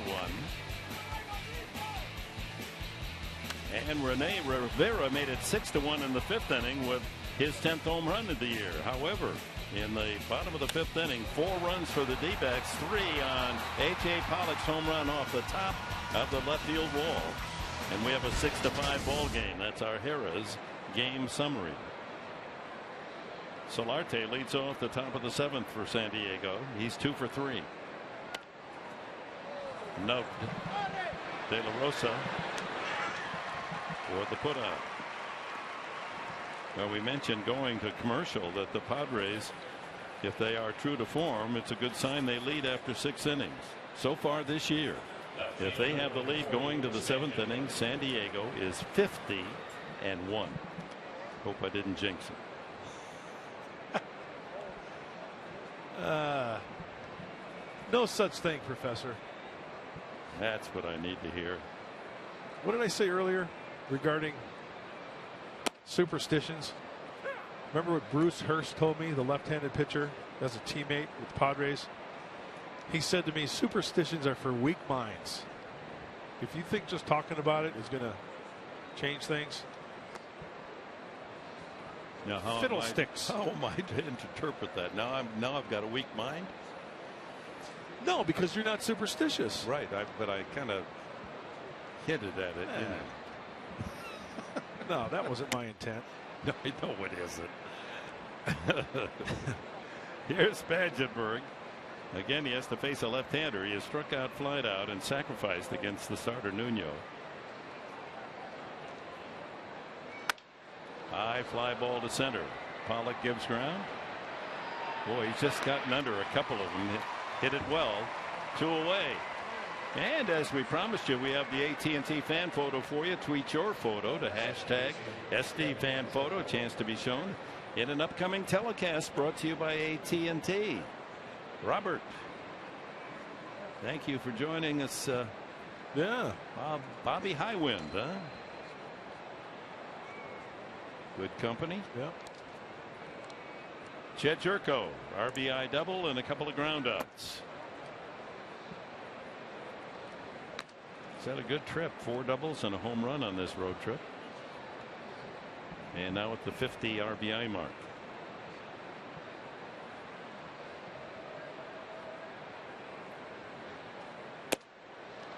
Two and 0. See this gentleman right here? He's always here, isn't he? As I messed up the telestrator, he's always in Colorado as well. Big time Padre fan. I've met him before, and I apologize for not remembering his name, but nice man, loves his Padres. Goes to Denver and here in Phoenix. Does he live in San Diego? You know, I don't know.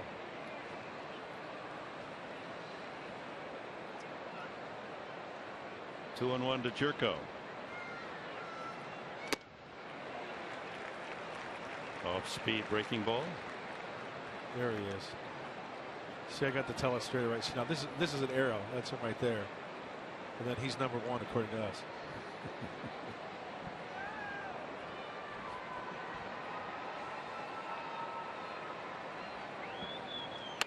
Ground ball, foul. Flirted with another two-base hit as Lamb dives into foul territory. Oh, that's one of those balls where the third base umpire has to judge whether it goes over the bag or not. Sure, it landed foul, well beyond the bag. As you take a look at the Padres box score. There are hits for Solarte, Grandal, Amarista, home run Rivera.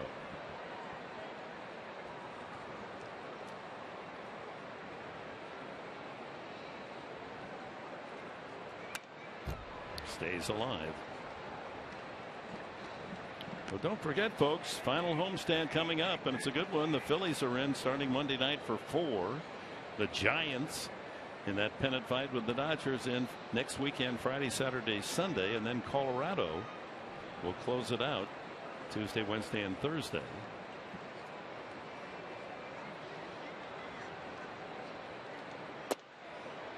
Just missed inside. Actually, Monday, Tuesday, Wednesday, because the Padres finished the season in San Francisco 4 games Thursday, Friday, Saturday, Sunday.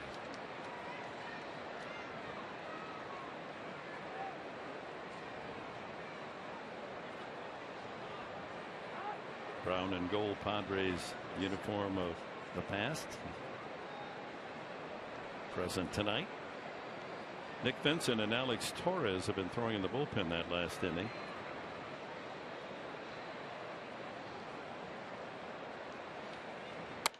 And another foul.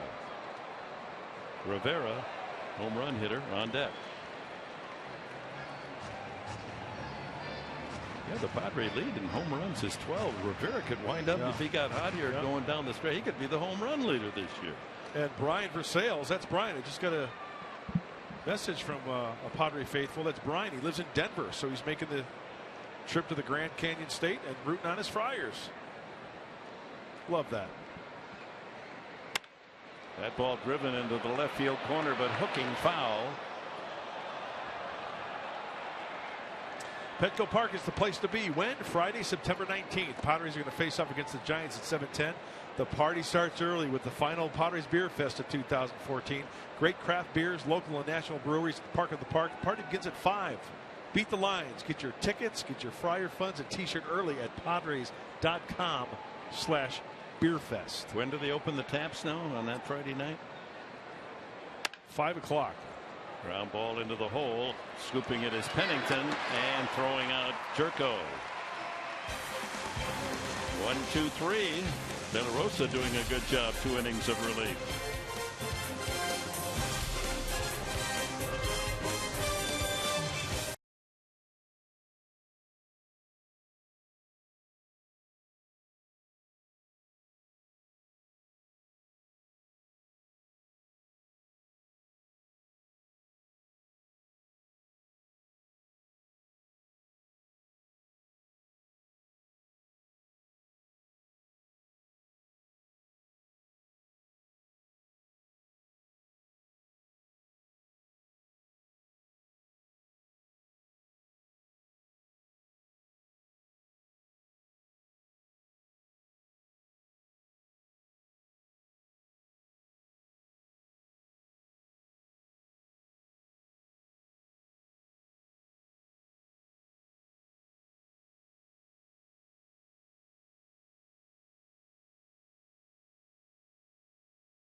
Padres baseball brought to you by Petco, the power of together, and by your San Diego Lexus dealer.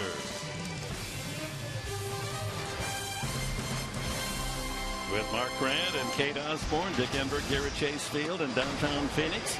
First of a 3-game weekend series. Nick Vincent comes in out of the pen. Bottom of the 7th inning will face Pennington, the pinch hitter, and Inciarte of the Diamondbacks. Well, Nick has put together a very nice year, maybe a hiccup here or there. You see the ERA just over 3 at 3.10. But the strikeouts, and you talk about being a strike thrower, only 9 walks for Nick Vincent. That's at 49 in the 3rd innings pitched. And he's on quite a string of scoreless innings, 22 in the 3rd without allowing a run. Best in the National League at the moment by far. Pennington fouls it at the plate.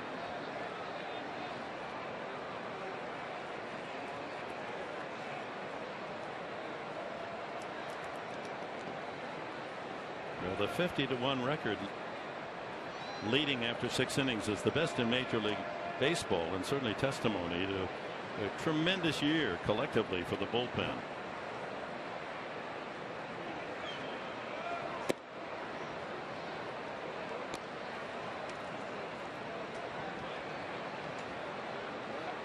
Alfredo Marte is in the on-deck circle.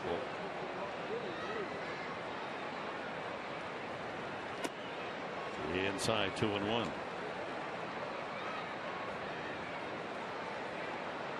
Padres 2 in the 2nd, 2 in the 3rd, 1 in the 4th and 5th to build a 6-1 lead. Swing and a miss, 2-2. But a 4-out inning in the 5th for the Diamondbacks, and they rallied with 4 runs, 3 of them unearned. A 3-run home run by A.J. Pollock, the big blow.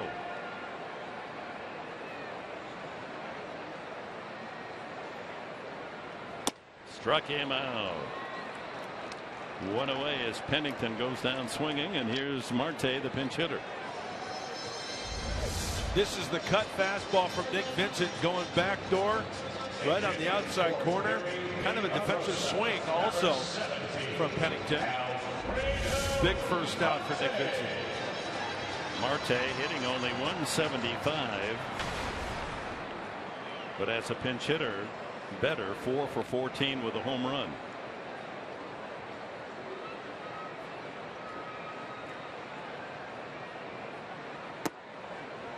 Cutter in for a strike.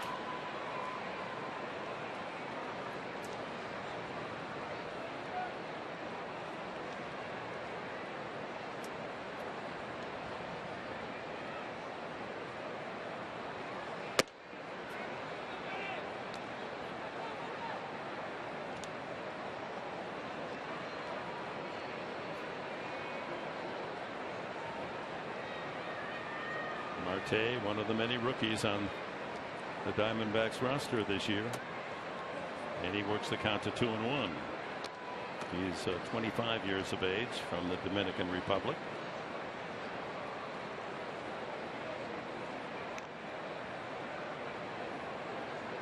Paul Goldschmidt there, middle of those 3. No bandage on that hand. Swing and a miss. Hit by a pitch against Pittsburgh, and he was having a terrific year. 300 at the time. 19 homers and 69 RBIs. Got him looking. Wow. Vincent strikes out Pennington and punches out Marte. Look at the Bulldog work. Left-handed hitting Pennington, he backdoors the cutter. This right here is a slider down and away that gets Alfredo Marte. Did you see all those pitches via pitch tracks also? Right on the edge. Leadoff hitter Ender Inciarte doubled and scored. Singled also to left field and flied to center.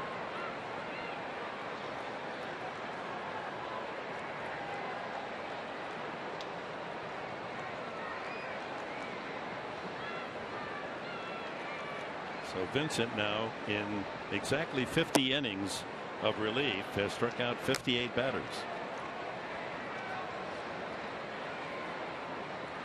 Good number on his back as well. Big old 5-0. That's the number of innings he's worked this year. Exactly at the moment. Pretty good pitch. Outside in. Just missed the outside corner. Yeah, good friends at Southland Technology show us that clearly was a ball away. That's in there. Again, a reminder, tomorrow the game will be on national television on Fox Sports 1. Tyson Ross will go for win 14 against Chase Anderson. 8-6 for the D-backs.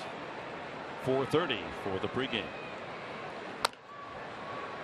And the good news is you'll be able to hear, as per usual, Mark Grant will be in the broadcast booth to offer his expert commentary. Well, thank you. It's going to be fun working with Justin Kutcher. Fox Sports 1. Well, the Inciarte, Pollock, and Lamb all with a pair of hits. Account for 6 of the 7. Let's see if Nick Vincent tries to go backdoor right here with either a cutter or a slider. That's a foul ball. Did you see Rene Rivera pounce like a cat trying to get that ball out in front of home plate? No, he was more like breaking like a caballo out of the starting gate. I like it. There you go. Ross and Anderson, 2 excellent pitchers. That'll be a good one. So make sure you don't tune into Fox Sports San Diego, but tune into Fox Sports 1. Whoa, that took him right off the bill of his helmet. That almost caught him in the schnoz. Yeah. 2-2. Just missed. Inciarte is their best base stealer.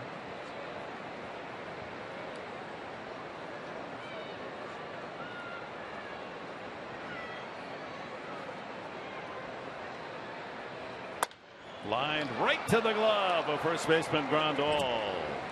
1-2-3 inning worked by Vincent. We've completed 7 in Arizona.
Following the game, As we move to the top of the 8th inning, and Will Harris, the third pitcher used by the D-backs tonight.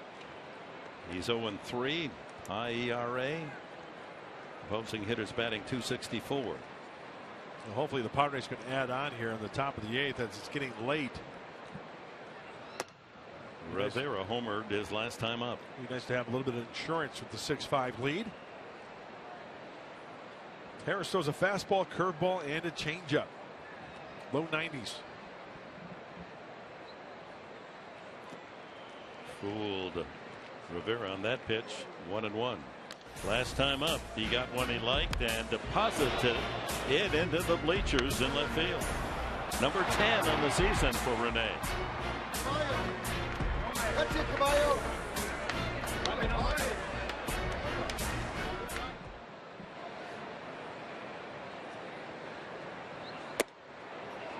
Fastball at 91.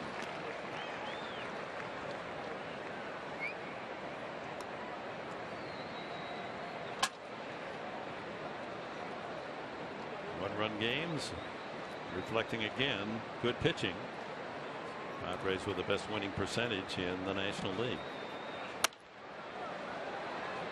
Well, Harris pitching up a little bit in the zone to Rene Rivera. Can't quite get that top hand on top of that high fastball.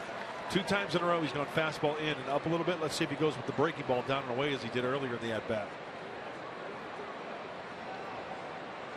Dale Thayer getting loose in the Padre pen.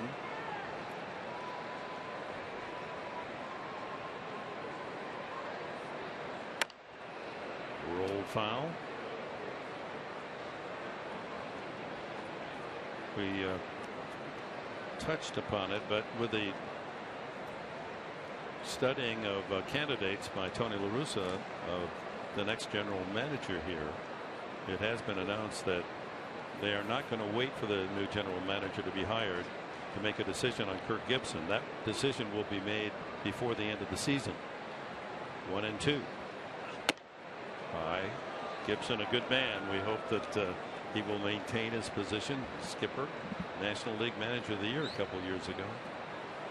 But you're judged by your team's performance. And it's been a tough year for Arizona fans. Another foul. There's the Hall of Famer, La Russa. Big winner, managing in 3 different cities: the Chicago White Sox, the Oakland A's, St. Louis Cardinals. And he started managing young, early 30s, wasn't it? Up on the south side. 2-2. And another foul. Spoiling a lot of pitches.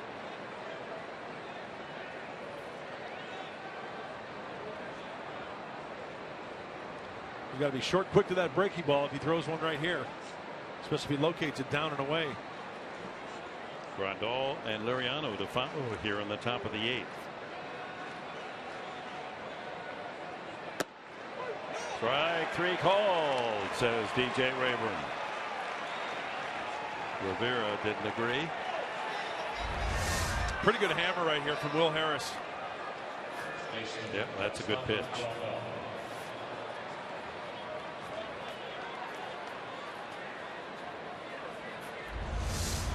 Some disbelief on the part of Rivera, but Fox Track shows that's a good strike from Southland Technology. Yeah, good pitch.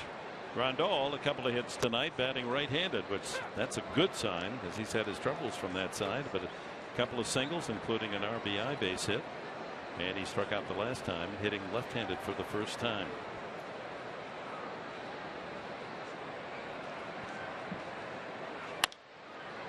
Out of play. And Harris in front, 2 strikes. Harris, product of the collegiate program at LSU. Tigers.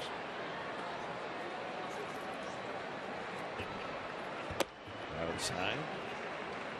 Brother Clay also played for LSU and was signed by the Phillies, never made it to the big leagues.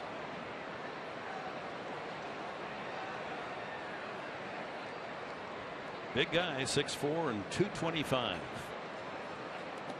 Did he go? No. Waves him off. Jeff Kellogg, the umpire in chief, at third.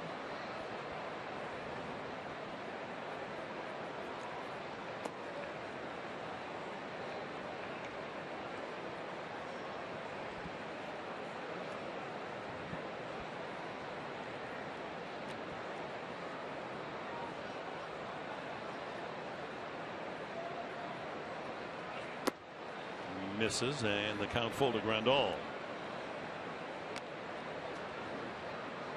One insurance run could play big for the Padres. It's a tight one, 6-5. Harris has shown confidence in that breaky ball.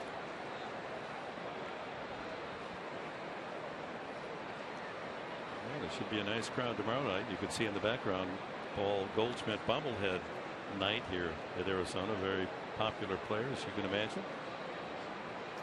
Fastball away right here. Got him. Well, Harris comes in to strike out Rivera and Grandal. And let's take a look back at the keys to the game, brought to you by your Honda dealers of San Diego County. First key, support for Stoltz. Not getting a lot before this game. 28 starts, only 48 runs for Eric. Hey, the Padres gave him 6 runs to work with tonight. A, that's an A. And then minimize Montero. Diamondbacks catcher 0 for 2, wearing the collar tonight with a walk. Yeah, the walk makes it an A-, but well done.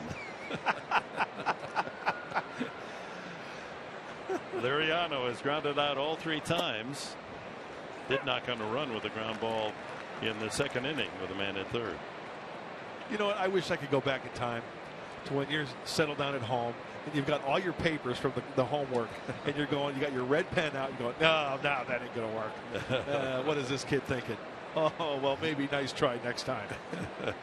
You wore out those red pens, didn't you? I was tough, yeah. Well, I want them to earn their education. There were no free tickets. Right. And there's nothing wrong with that. No, when I wrote my book, Oh My Book, I worked with Jim Perry, a terrific writer and great friend. And I would write a chapter and he would edit it. And then he'd write a chapter and I would edit it. First time he sent in one of his chapters, he called me up and he said, I thought it was hemorrhaging. I've never seen so much red on anything I've read. You want to get it right, though, right? Well, correct? I guess. I should like the replay system, because I think all my life I've tried to be perfect, which is impossible. It's a little frustrating to live that way, but that's how I was raised. 1-2 the count. And 2-2 to Liriano as Harris a pitch away from striking out the side.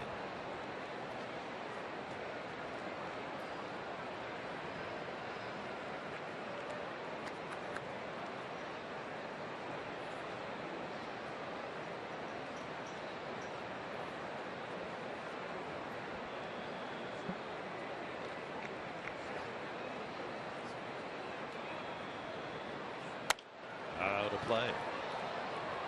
We got a hanging curveball right there. Let's take a look at the curveball out of the hand of Harris. Liriano working underneath it just a little bit, kind of lunging as well towards the pitcher's mound. A little loop in that swing on that hanger.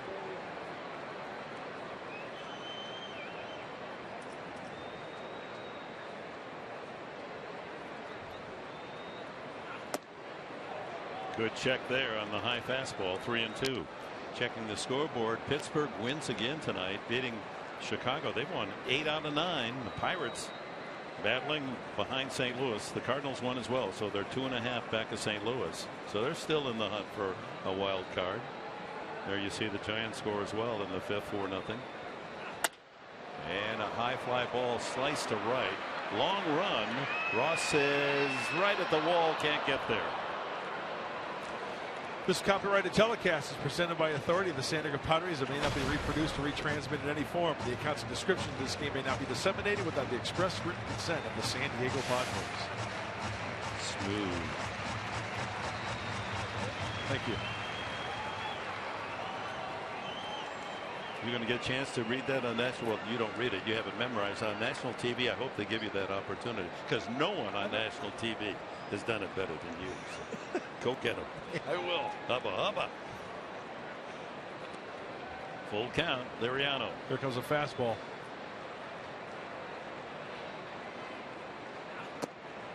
And he walked him.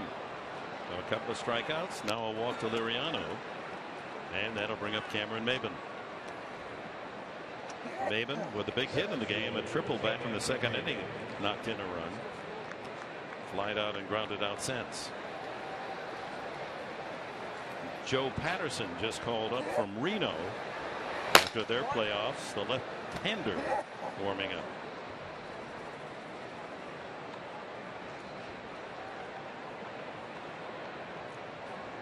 D-backs minor league teams were all in the playoffs. They've got a lot going on down there.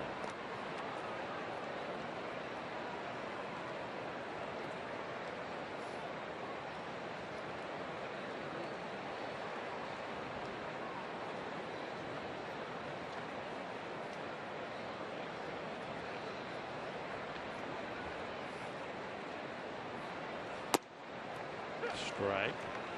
Here's got a little cut fastball. Well, it cuts a little bit away from the right-handed hitters as Dale Thayer continues to get loose in the Padre bullpen.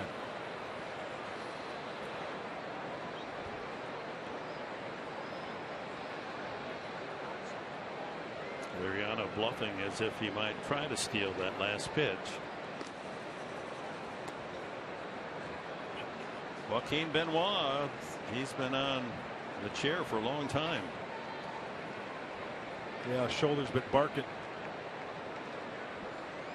He's almost served as much time not playing as if he were on the DL. Line to right field, a soft liner, and that'll fall. Liriano is going to hold at second base. Throw behind him by right fielder Ross. Well, two-hit night for Cameron Maybin. Padres now in double figures in that hit column. So 2 on, 2 out to Amarista. Well, as I said earlier, I was out early watching some BP, and Cameron Maybin doing a great job. One of the sessions in there trying to go to the opposite field. He does that right there on the fastball away. Here comes Kirk Gibson. We're going to see the rookie Patterson apparently. Left-hander to work to the left-handed hitting Amarista.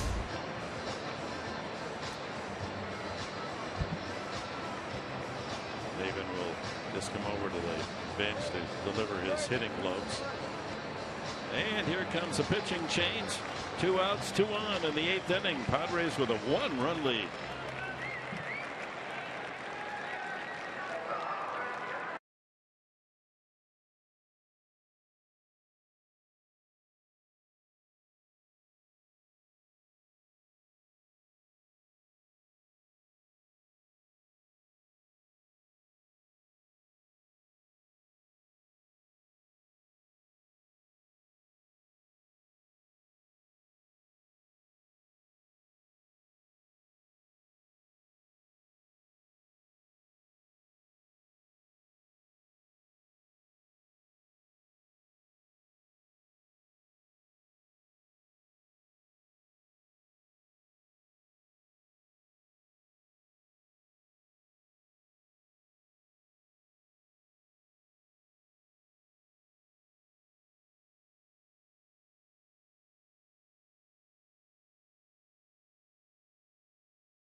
On Fox Sports 1, you'll see Tyson Ross go for his 14th win of the year. He'll be opposed by Chase Anderson. He's 8-6 for the D-backs. Ross, who's pitched outstanding ball all season long, will be showcased on national TV on Fox Sports 1. 4:30 for the pregame show. So here's Joe Patterson. He's been up to the big leagues before. Both runners go. He did not pay attention, and we have a double steal. Liriano moving to third. Maven to second. So now a base hit could be 2 insurance runs. Amarista's 2 for 3 tonight. Patterson just called up from Reno in the Pacific Coast League, was 0-2 with a 2.95 ERA. Big curveball. 2-0. He goes from the extreme side of the first base side of the rubber.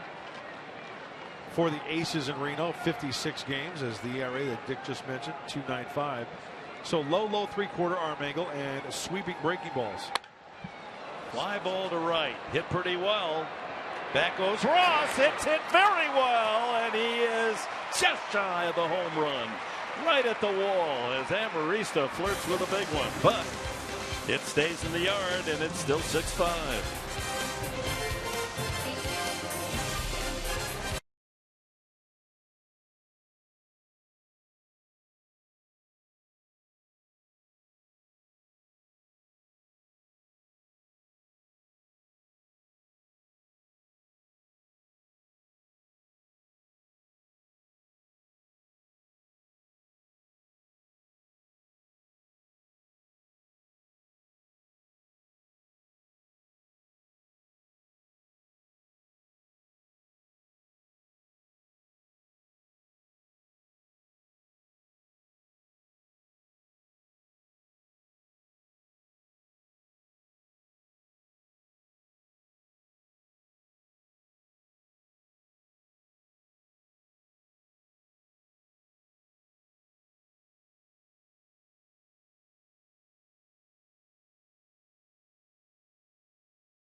Comes in for the 65th time. Change made in left field. Seth Smith replacing Spangenberg, and you can insert Smith in the 9th spot in the batting order, and he'll lead off the top of the 9th. Yeah, one of the reasons why we know all season long the Padres have won a lot of games when they've had to lead late is because arms like Nick Vincent and now Dale Thayer. Take a look at Seth out in left field. Off day yesterday, so the bullpen in good shape, with the exception of Blaine Boyer and Joaquin Benoit, still both men with shoulder fatigue. Ground ball foul. Owings, Pollock, and Trumbo for the D-backs here in the bottom of the 8th inning. Talked to Blaine Boyer before the game today, Dick, and he said he had a side session today. He said his shoulder felt very good. That's good. So that's a good sign. Owings safe on an error the last time, 0 for 3 in the game. Chops that one to second. Jerko for the first down. Now here's A.J. Pollock. He's been the hitting star. A RBI single and a 3-run homer. Coming into the game in 200 at bats, Pollock had knocked in only 16 runs. 16. He's got 4 tonight. The homer was his 7th of the season.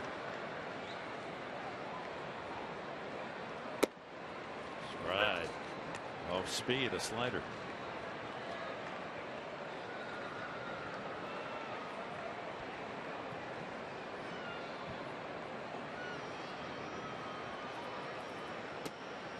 Another strike. Same pitch. Yep. Good breaking ball.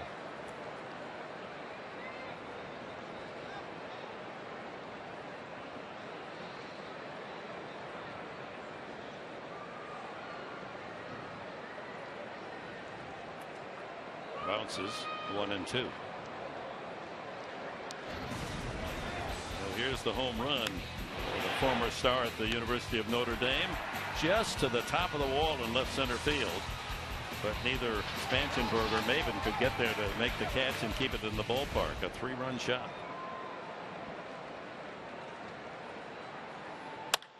Ground ball toward the hole, stopped by Amarista, but he won't get him. Runs much too well. Third hit of the night for Pollock.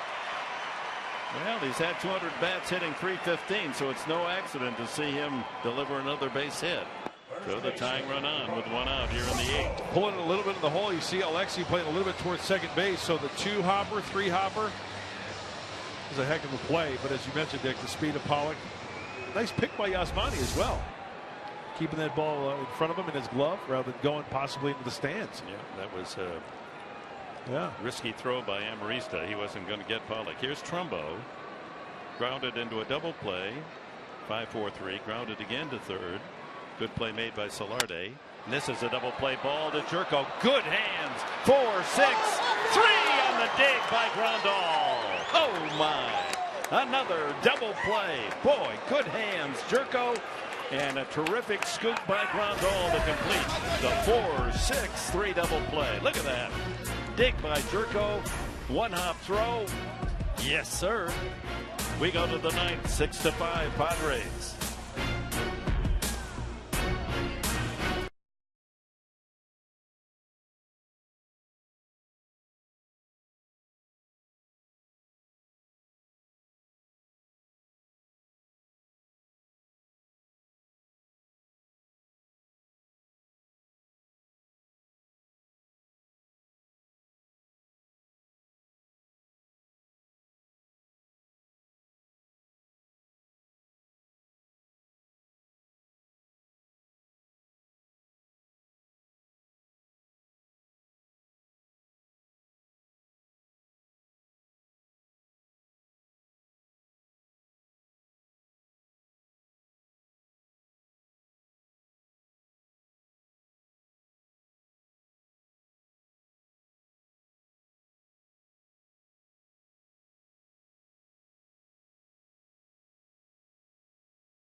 Back.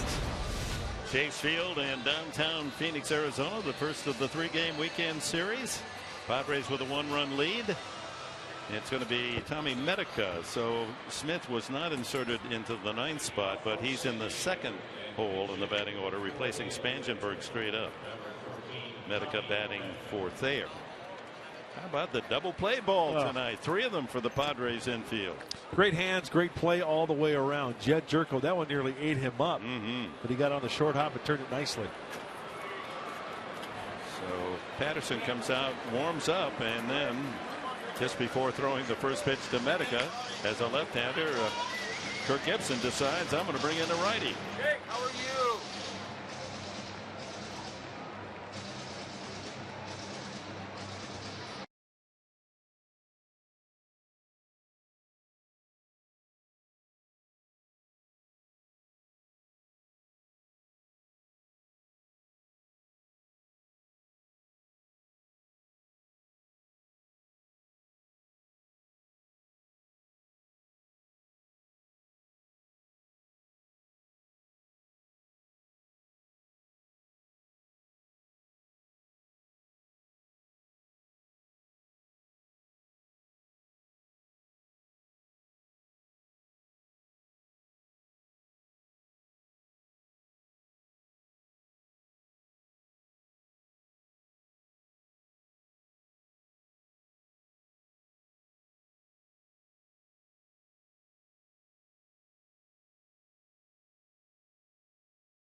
But Black is going to counter with Jake Gobert hitting for Tommy Medica. Reed, a product of Tony Gwynn's program at San Diego State. Fired from the White Sox in the offseason. He's closing them out for Kirk Gibson, but the Diamondbacks trailing by 1 here. He wants to stop it right here in the 9th. Hold the Padres at 6 rather. So it'll be righty on lefty. Jake Gobert. That also means that Seth Smith, unless another pitching change is made, will hit against the right-hander. Gobert takes a strike.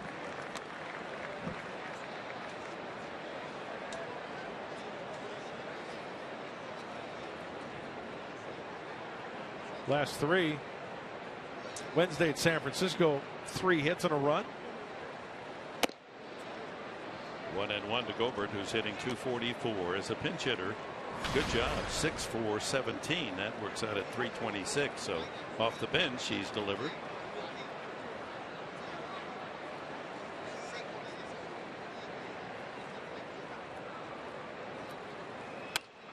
Foul bat.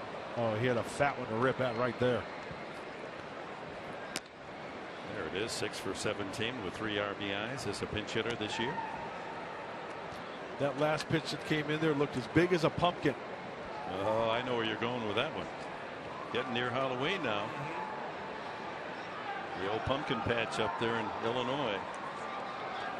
The Gobert family farm, that's where they can't wait for the month of October.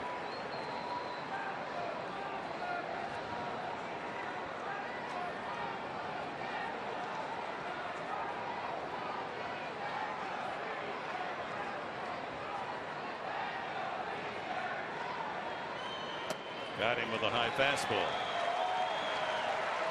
1 away here in the top of the 9th. And the leadoff man Solarte will turn around and hit right-handed.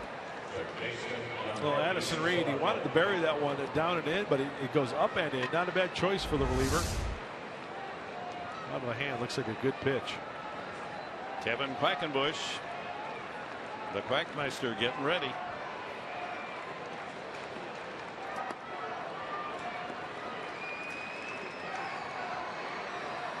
Solarte 2 for 4, scored a run and drove in 1.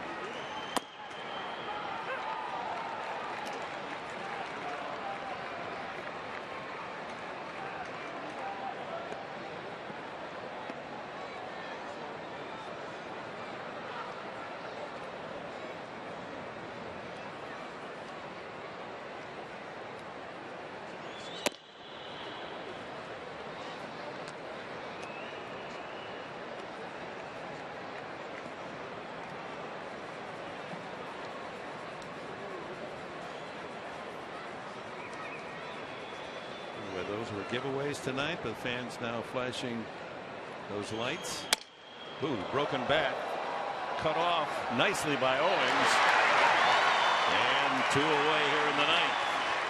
Good play by Chris Owings to cut it off, but it wasn't much behind it. The ball off a shattered bat. Now, he had a long way to go for that one. Shallow right field.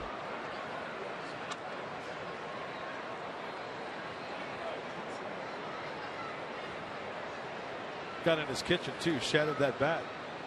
So 2 away to Seth Smith, batting for the first time tonight in Spanchenberg's spot. Spanchenberg went 0 for 3, a couple of balls deep to center field, just hit him too high.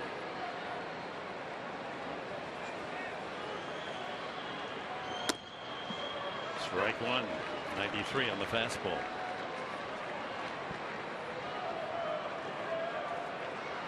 Seth's average slowly from August 1st dropping lower and lower down to 270.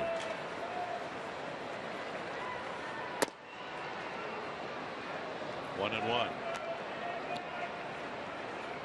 These are the phone lights on the cell phones. The lights, it's something that the Arizona fans have started to do this year late in games. Yeah, hoping for Addison Reed to get out of this inning, and then it's their way to, I think, encourage the Diamondbacks for a comeback. But I see a lot of people flashing their lights on their phones there. You think it might be a distraction to the hitter, but well, there are a few fans in that little seating section to the right of the hitter's backdrop that are flashing lights as well. And the count goes 3-1. There's the batter's eye, and well, you can't see now, but those fans there to the right were flashing lights. You know, that should be a no flash zone. That's right. Right over there.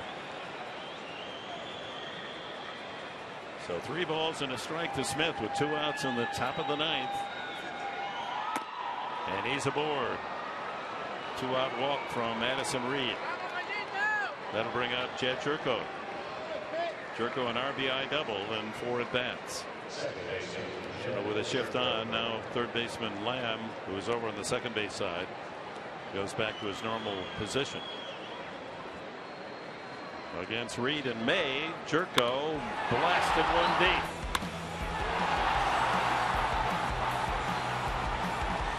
And that was a major league shot. And believe me, Addison Reed knows exactly where that pitch was. And what do you know? First pitch, breaky ball, way down and away.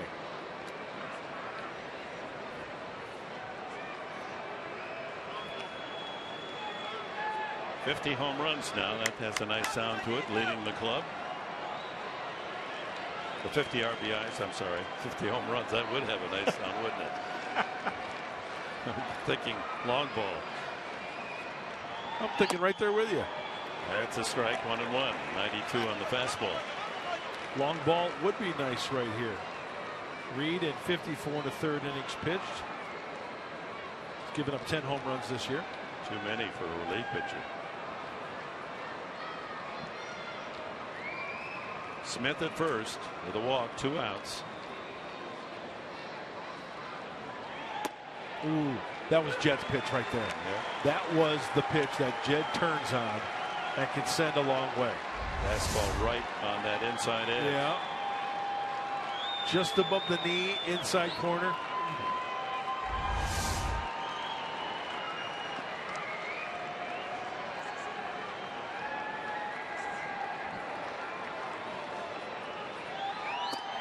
Inside, looking ahead to the bottom of the 9th inning. Padres are going to have to wade through Montero again. Montero, Ross, and Lamb scheduled. Quackenbush is ready.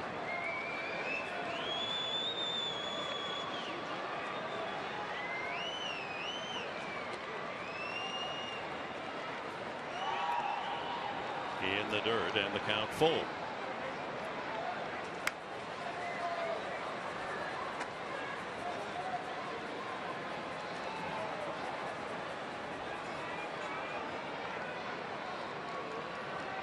Six to 5, the Padres lead. They once were in front 6-1, but the D-backs had a 4-run 5th inning to tighten it up.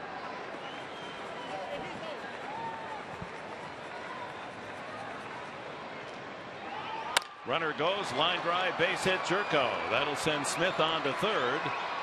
First and third with 2 outs, says Jerko with a solid single. And that'll give Rene Rivera another chance to hit.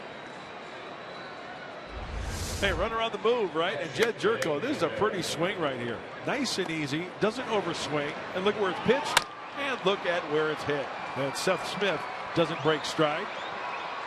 Going on the pitch. Full count, 2 outs. Rivera walked and scored his first time, flied out, homered his 10th of the year, a solo shot in the 5th, which is the difference in the game at the moment.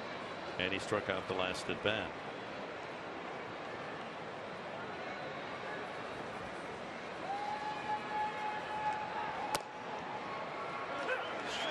With a breaking ball.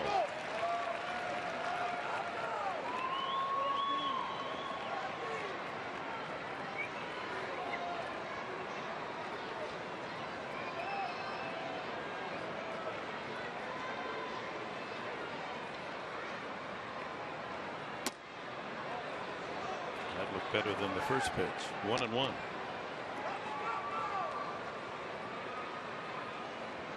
Big insurance run there in the form of Smith, 90 feet away. Jerko at first, 2 out.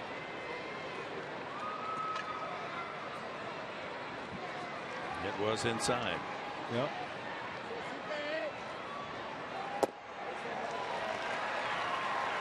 That was low, but swung on and missed. 1-2. That looked like some type of breaking ball or a nice changeup from Addison Reed. 31,238. Treated to a tight game here at Chase Field tonight.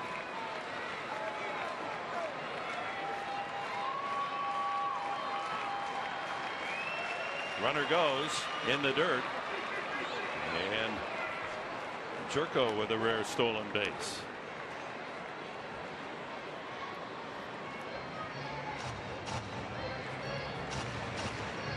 It's his third of the year. Now with the runner at second base, Montero out to have a chat with Addison Reed to go over signs. That's the fourth stolen base by the Padres tonight.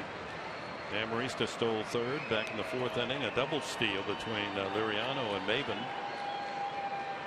each with their fourth of the year.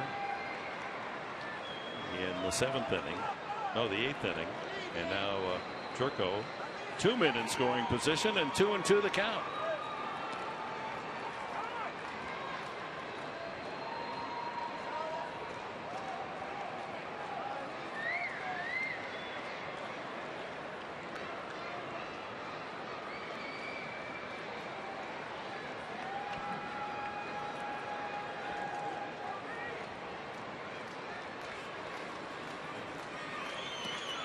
Again. Well, Miguel Montero's thinking DJ Rayburn, the home plate umpire. Looked like that ball went between his legs and came up and hit him right in the chest. Let's check it out. Breaking ball up in between the arm and his chest protector, and it hit the umpire in the chest. That saved a run. Yep. Rayburn had no way of knowing that was going to come all the way through and hit him. So full count now. Rene Rivera. The breaking balls have been missing. He might get a fastball here. And he does. And it's strike three. In the bottom of the ninth, it'll be Miguel Montero leading off. He has been tough on the Padres all year.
Save of the season as he's replaced Joaquin Benoit. Well, Benoit is down with a sore shoulder.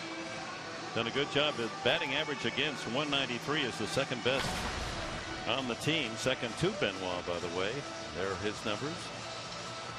The last time out for Kevin was against the Dodgers back on Tuesday inning. A couple of hits. He gave up 1 run. Well, one thing that Kevin has done this year, he struck out the side 4 times this year. Lefties hitting 182, righties 205. Good splits. Got the heart of the order coming up here in the bottom of the ninth for the Diamondbacks. Miguel Montero, as we've said over and over again, a 13-game hitting streak against the Padres, hitting .333 with 14 runs batted in. this season, more than any opposing hitter. That's a tough first hitter to get out. Quackenbush, Montero's hitless tonight, does have a walk. And Cody Ross and Jake Lamb to follow.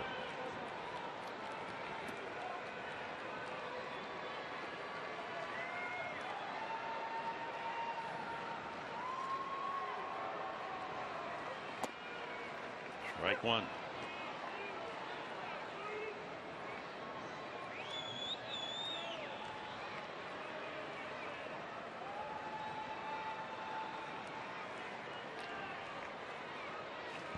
Breaking ball, line to Jerko, short hops it and throws him out. Oh boy. That's the second good play that Jed Jerko has made the last couple innings. First one, that short hop to turn that double play off the bat of Mark Trumbo, and now this one here, big out. And Quackenbush with the atom ball there, get the first out. Good glove work by Jerko. Boy, the infield has played well. They do have one error, a costly one, but 3 double plays. Solardi's made a couple of gems, and so has Jerko. Stayed with it, boy. His body was right there. One away. Cody Ross trying to tie it with one swing. Just 2 home runs this year. Hasn't played much, injured.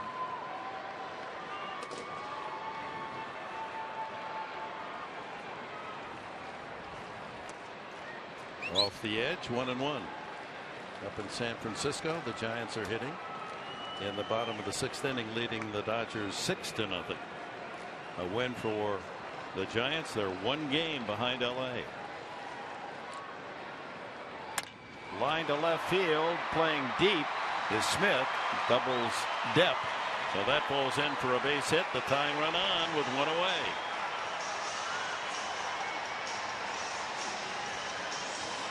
That'll bring up Jake Lamb. Miguel Montero hit a breaking ball. One hopper to Jed Jerko. This was a breaking ball. And as you mentioned, Dick, no doubles depth in the outfield. But a big story of this Padre defense tonight has been the double play, right? They've turned some nice double plays. 2 of them off the bat of Mark Trumbo. Cody Ross also knocked into a double play. Brett Jackson runs for Ross, carrying the tying run. That brings the winning run to the plate. Lamb. A single and a triple and a ground out to first for Lamb.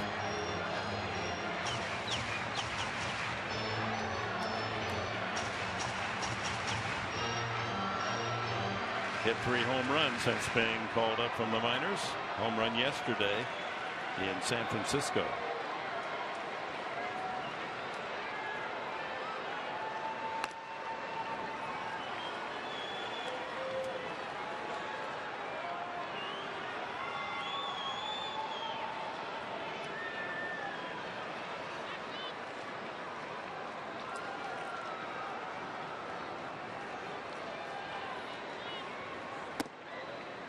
It's a strike at the knees.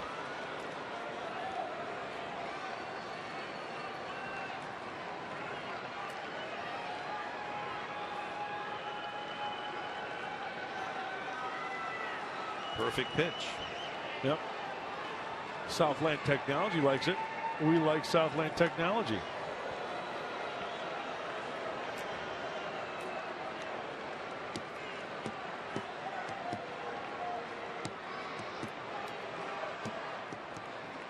Outfield playing Lamb to go the other way. Doubles depth again. Luke foul off third. That'll be out of play. Just behind the D-backs dugout. Now Quackenbush ahead on the count. 1-2.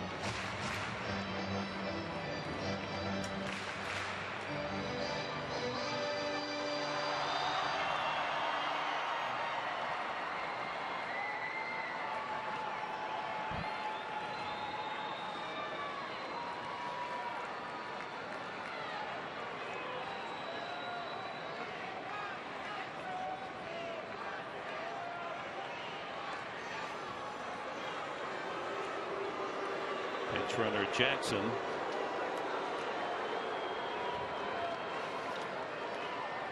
Called up from Reno. No indication of what kind of base stealer he is. He hit only .208.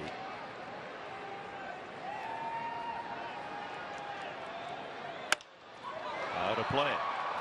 Long way to the opposite field. Way down in the left field corner. Well, Quackenbush has been a career relief pitcher, including the University of South Florida, where he set a school record. He even named his dog after a relief pitcher, Tug, as in Tug McGraw.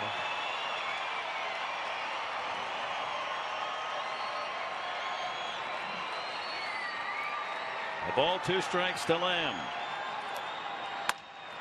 Rip. Oh, what a stop by Amarista. There's one, and not in time to double up, but that's a brilliant play by Amarista. That ball's into left field, able to dive, stab, and get the lead runner for the second out. Oh, my.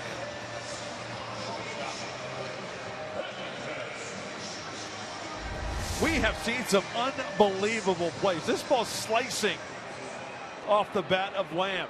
And how Amarista gets to this ball is beyond me. Jed Jerko hangs in there and turns it anyway. Wow.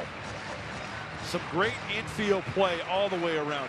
Starting from Solarte at third base tonight. Amarista, Jerko, 2 short hops starting one. And Yasmani has picked some out of the dirt as well over at first base. That brings up Cliff Pennington with Lamb at first and 2 outs. Pennington tonight has struck out, flight out, popped up.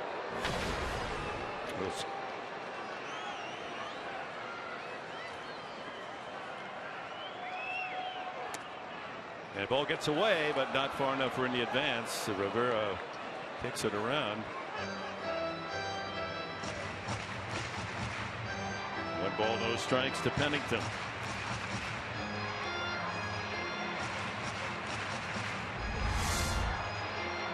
This is an amazing play. Ball slicing off the left-handed bat. Amarista going to his right, and then from his behind, throwing a strike to Jerko. Jed hanging in there. A little slide, a little past the bag there. Did you see that? Sure was. Lamb just beats the relay. That would have been the 4th double play of the night. Sterling work by the entire infield. All 4 men have made a play. Fly ball to center. Maben coming in fast, and he can't make. Does he make it? No, he trapped it. And on to third goes Lamb. So close to making that skidding catch. It was in his glove, but a trap, and so the tying runs at third, the winning run at first here with 2 outs in the ninth. The ball not hit hard, but with the outfield at doubles prevent. Look how far Maben has to come, and he does indeed trap it. What a great effort by Cameron. And it's lucky that the ball stays in front of him. It stays in his glove, pops out on the trap. That ball gets by him. Tie game. So that doubles prevent sometimes works the other way. That would have been a routine fly ball with Maben in normal position for Pennington. So the veteran Aaron Hill will bat. A tough out. 58 RBIs. Ball 1. A long way to run for Cameron. Oh. Snow coned it to keep it in possession to prevent that tying run coming in. First and third. Quackenbush trying to get the final out. Hill, fly ball to right. That sends Liriano back. He's got it, and the Padres win. 6-1 lead. They hang on. Quackenbush with a save. The final, San Diego 6. The Arizona Diamondbacks 5. Padres Live is next, and here's Mike Pomerantz in San Diego.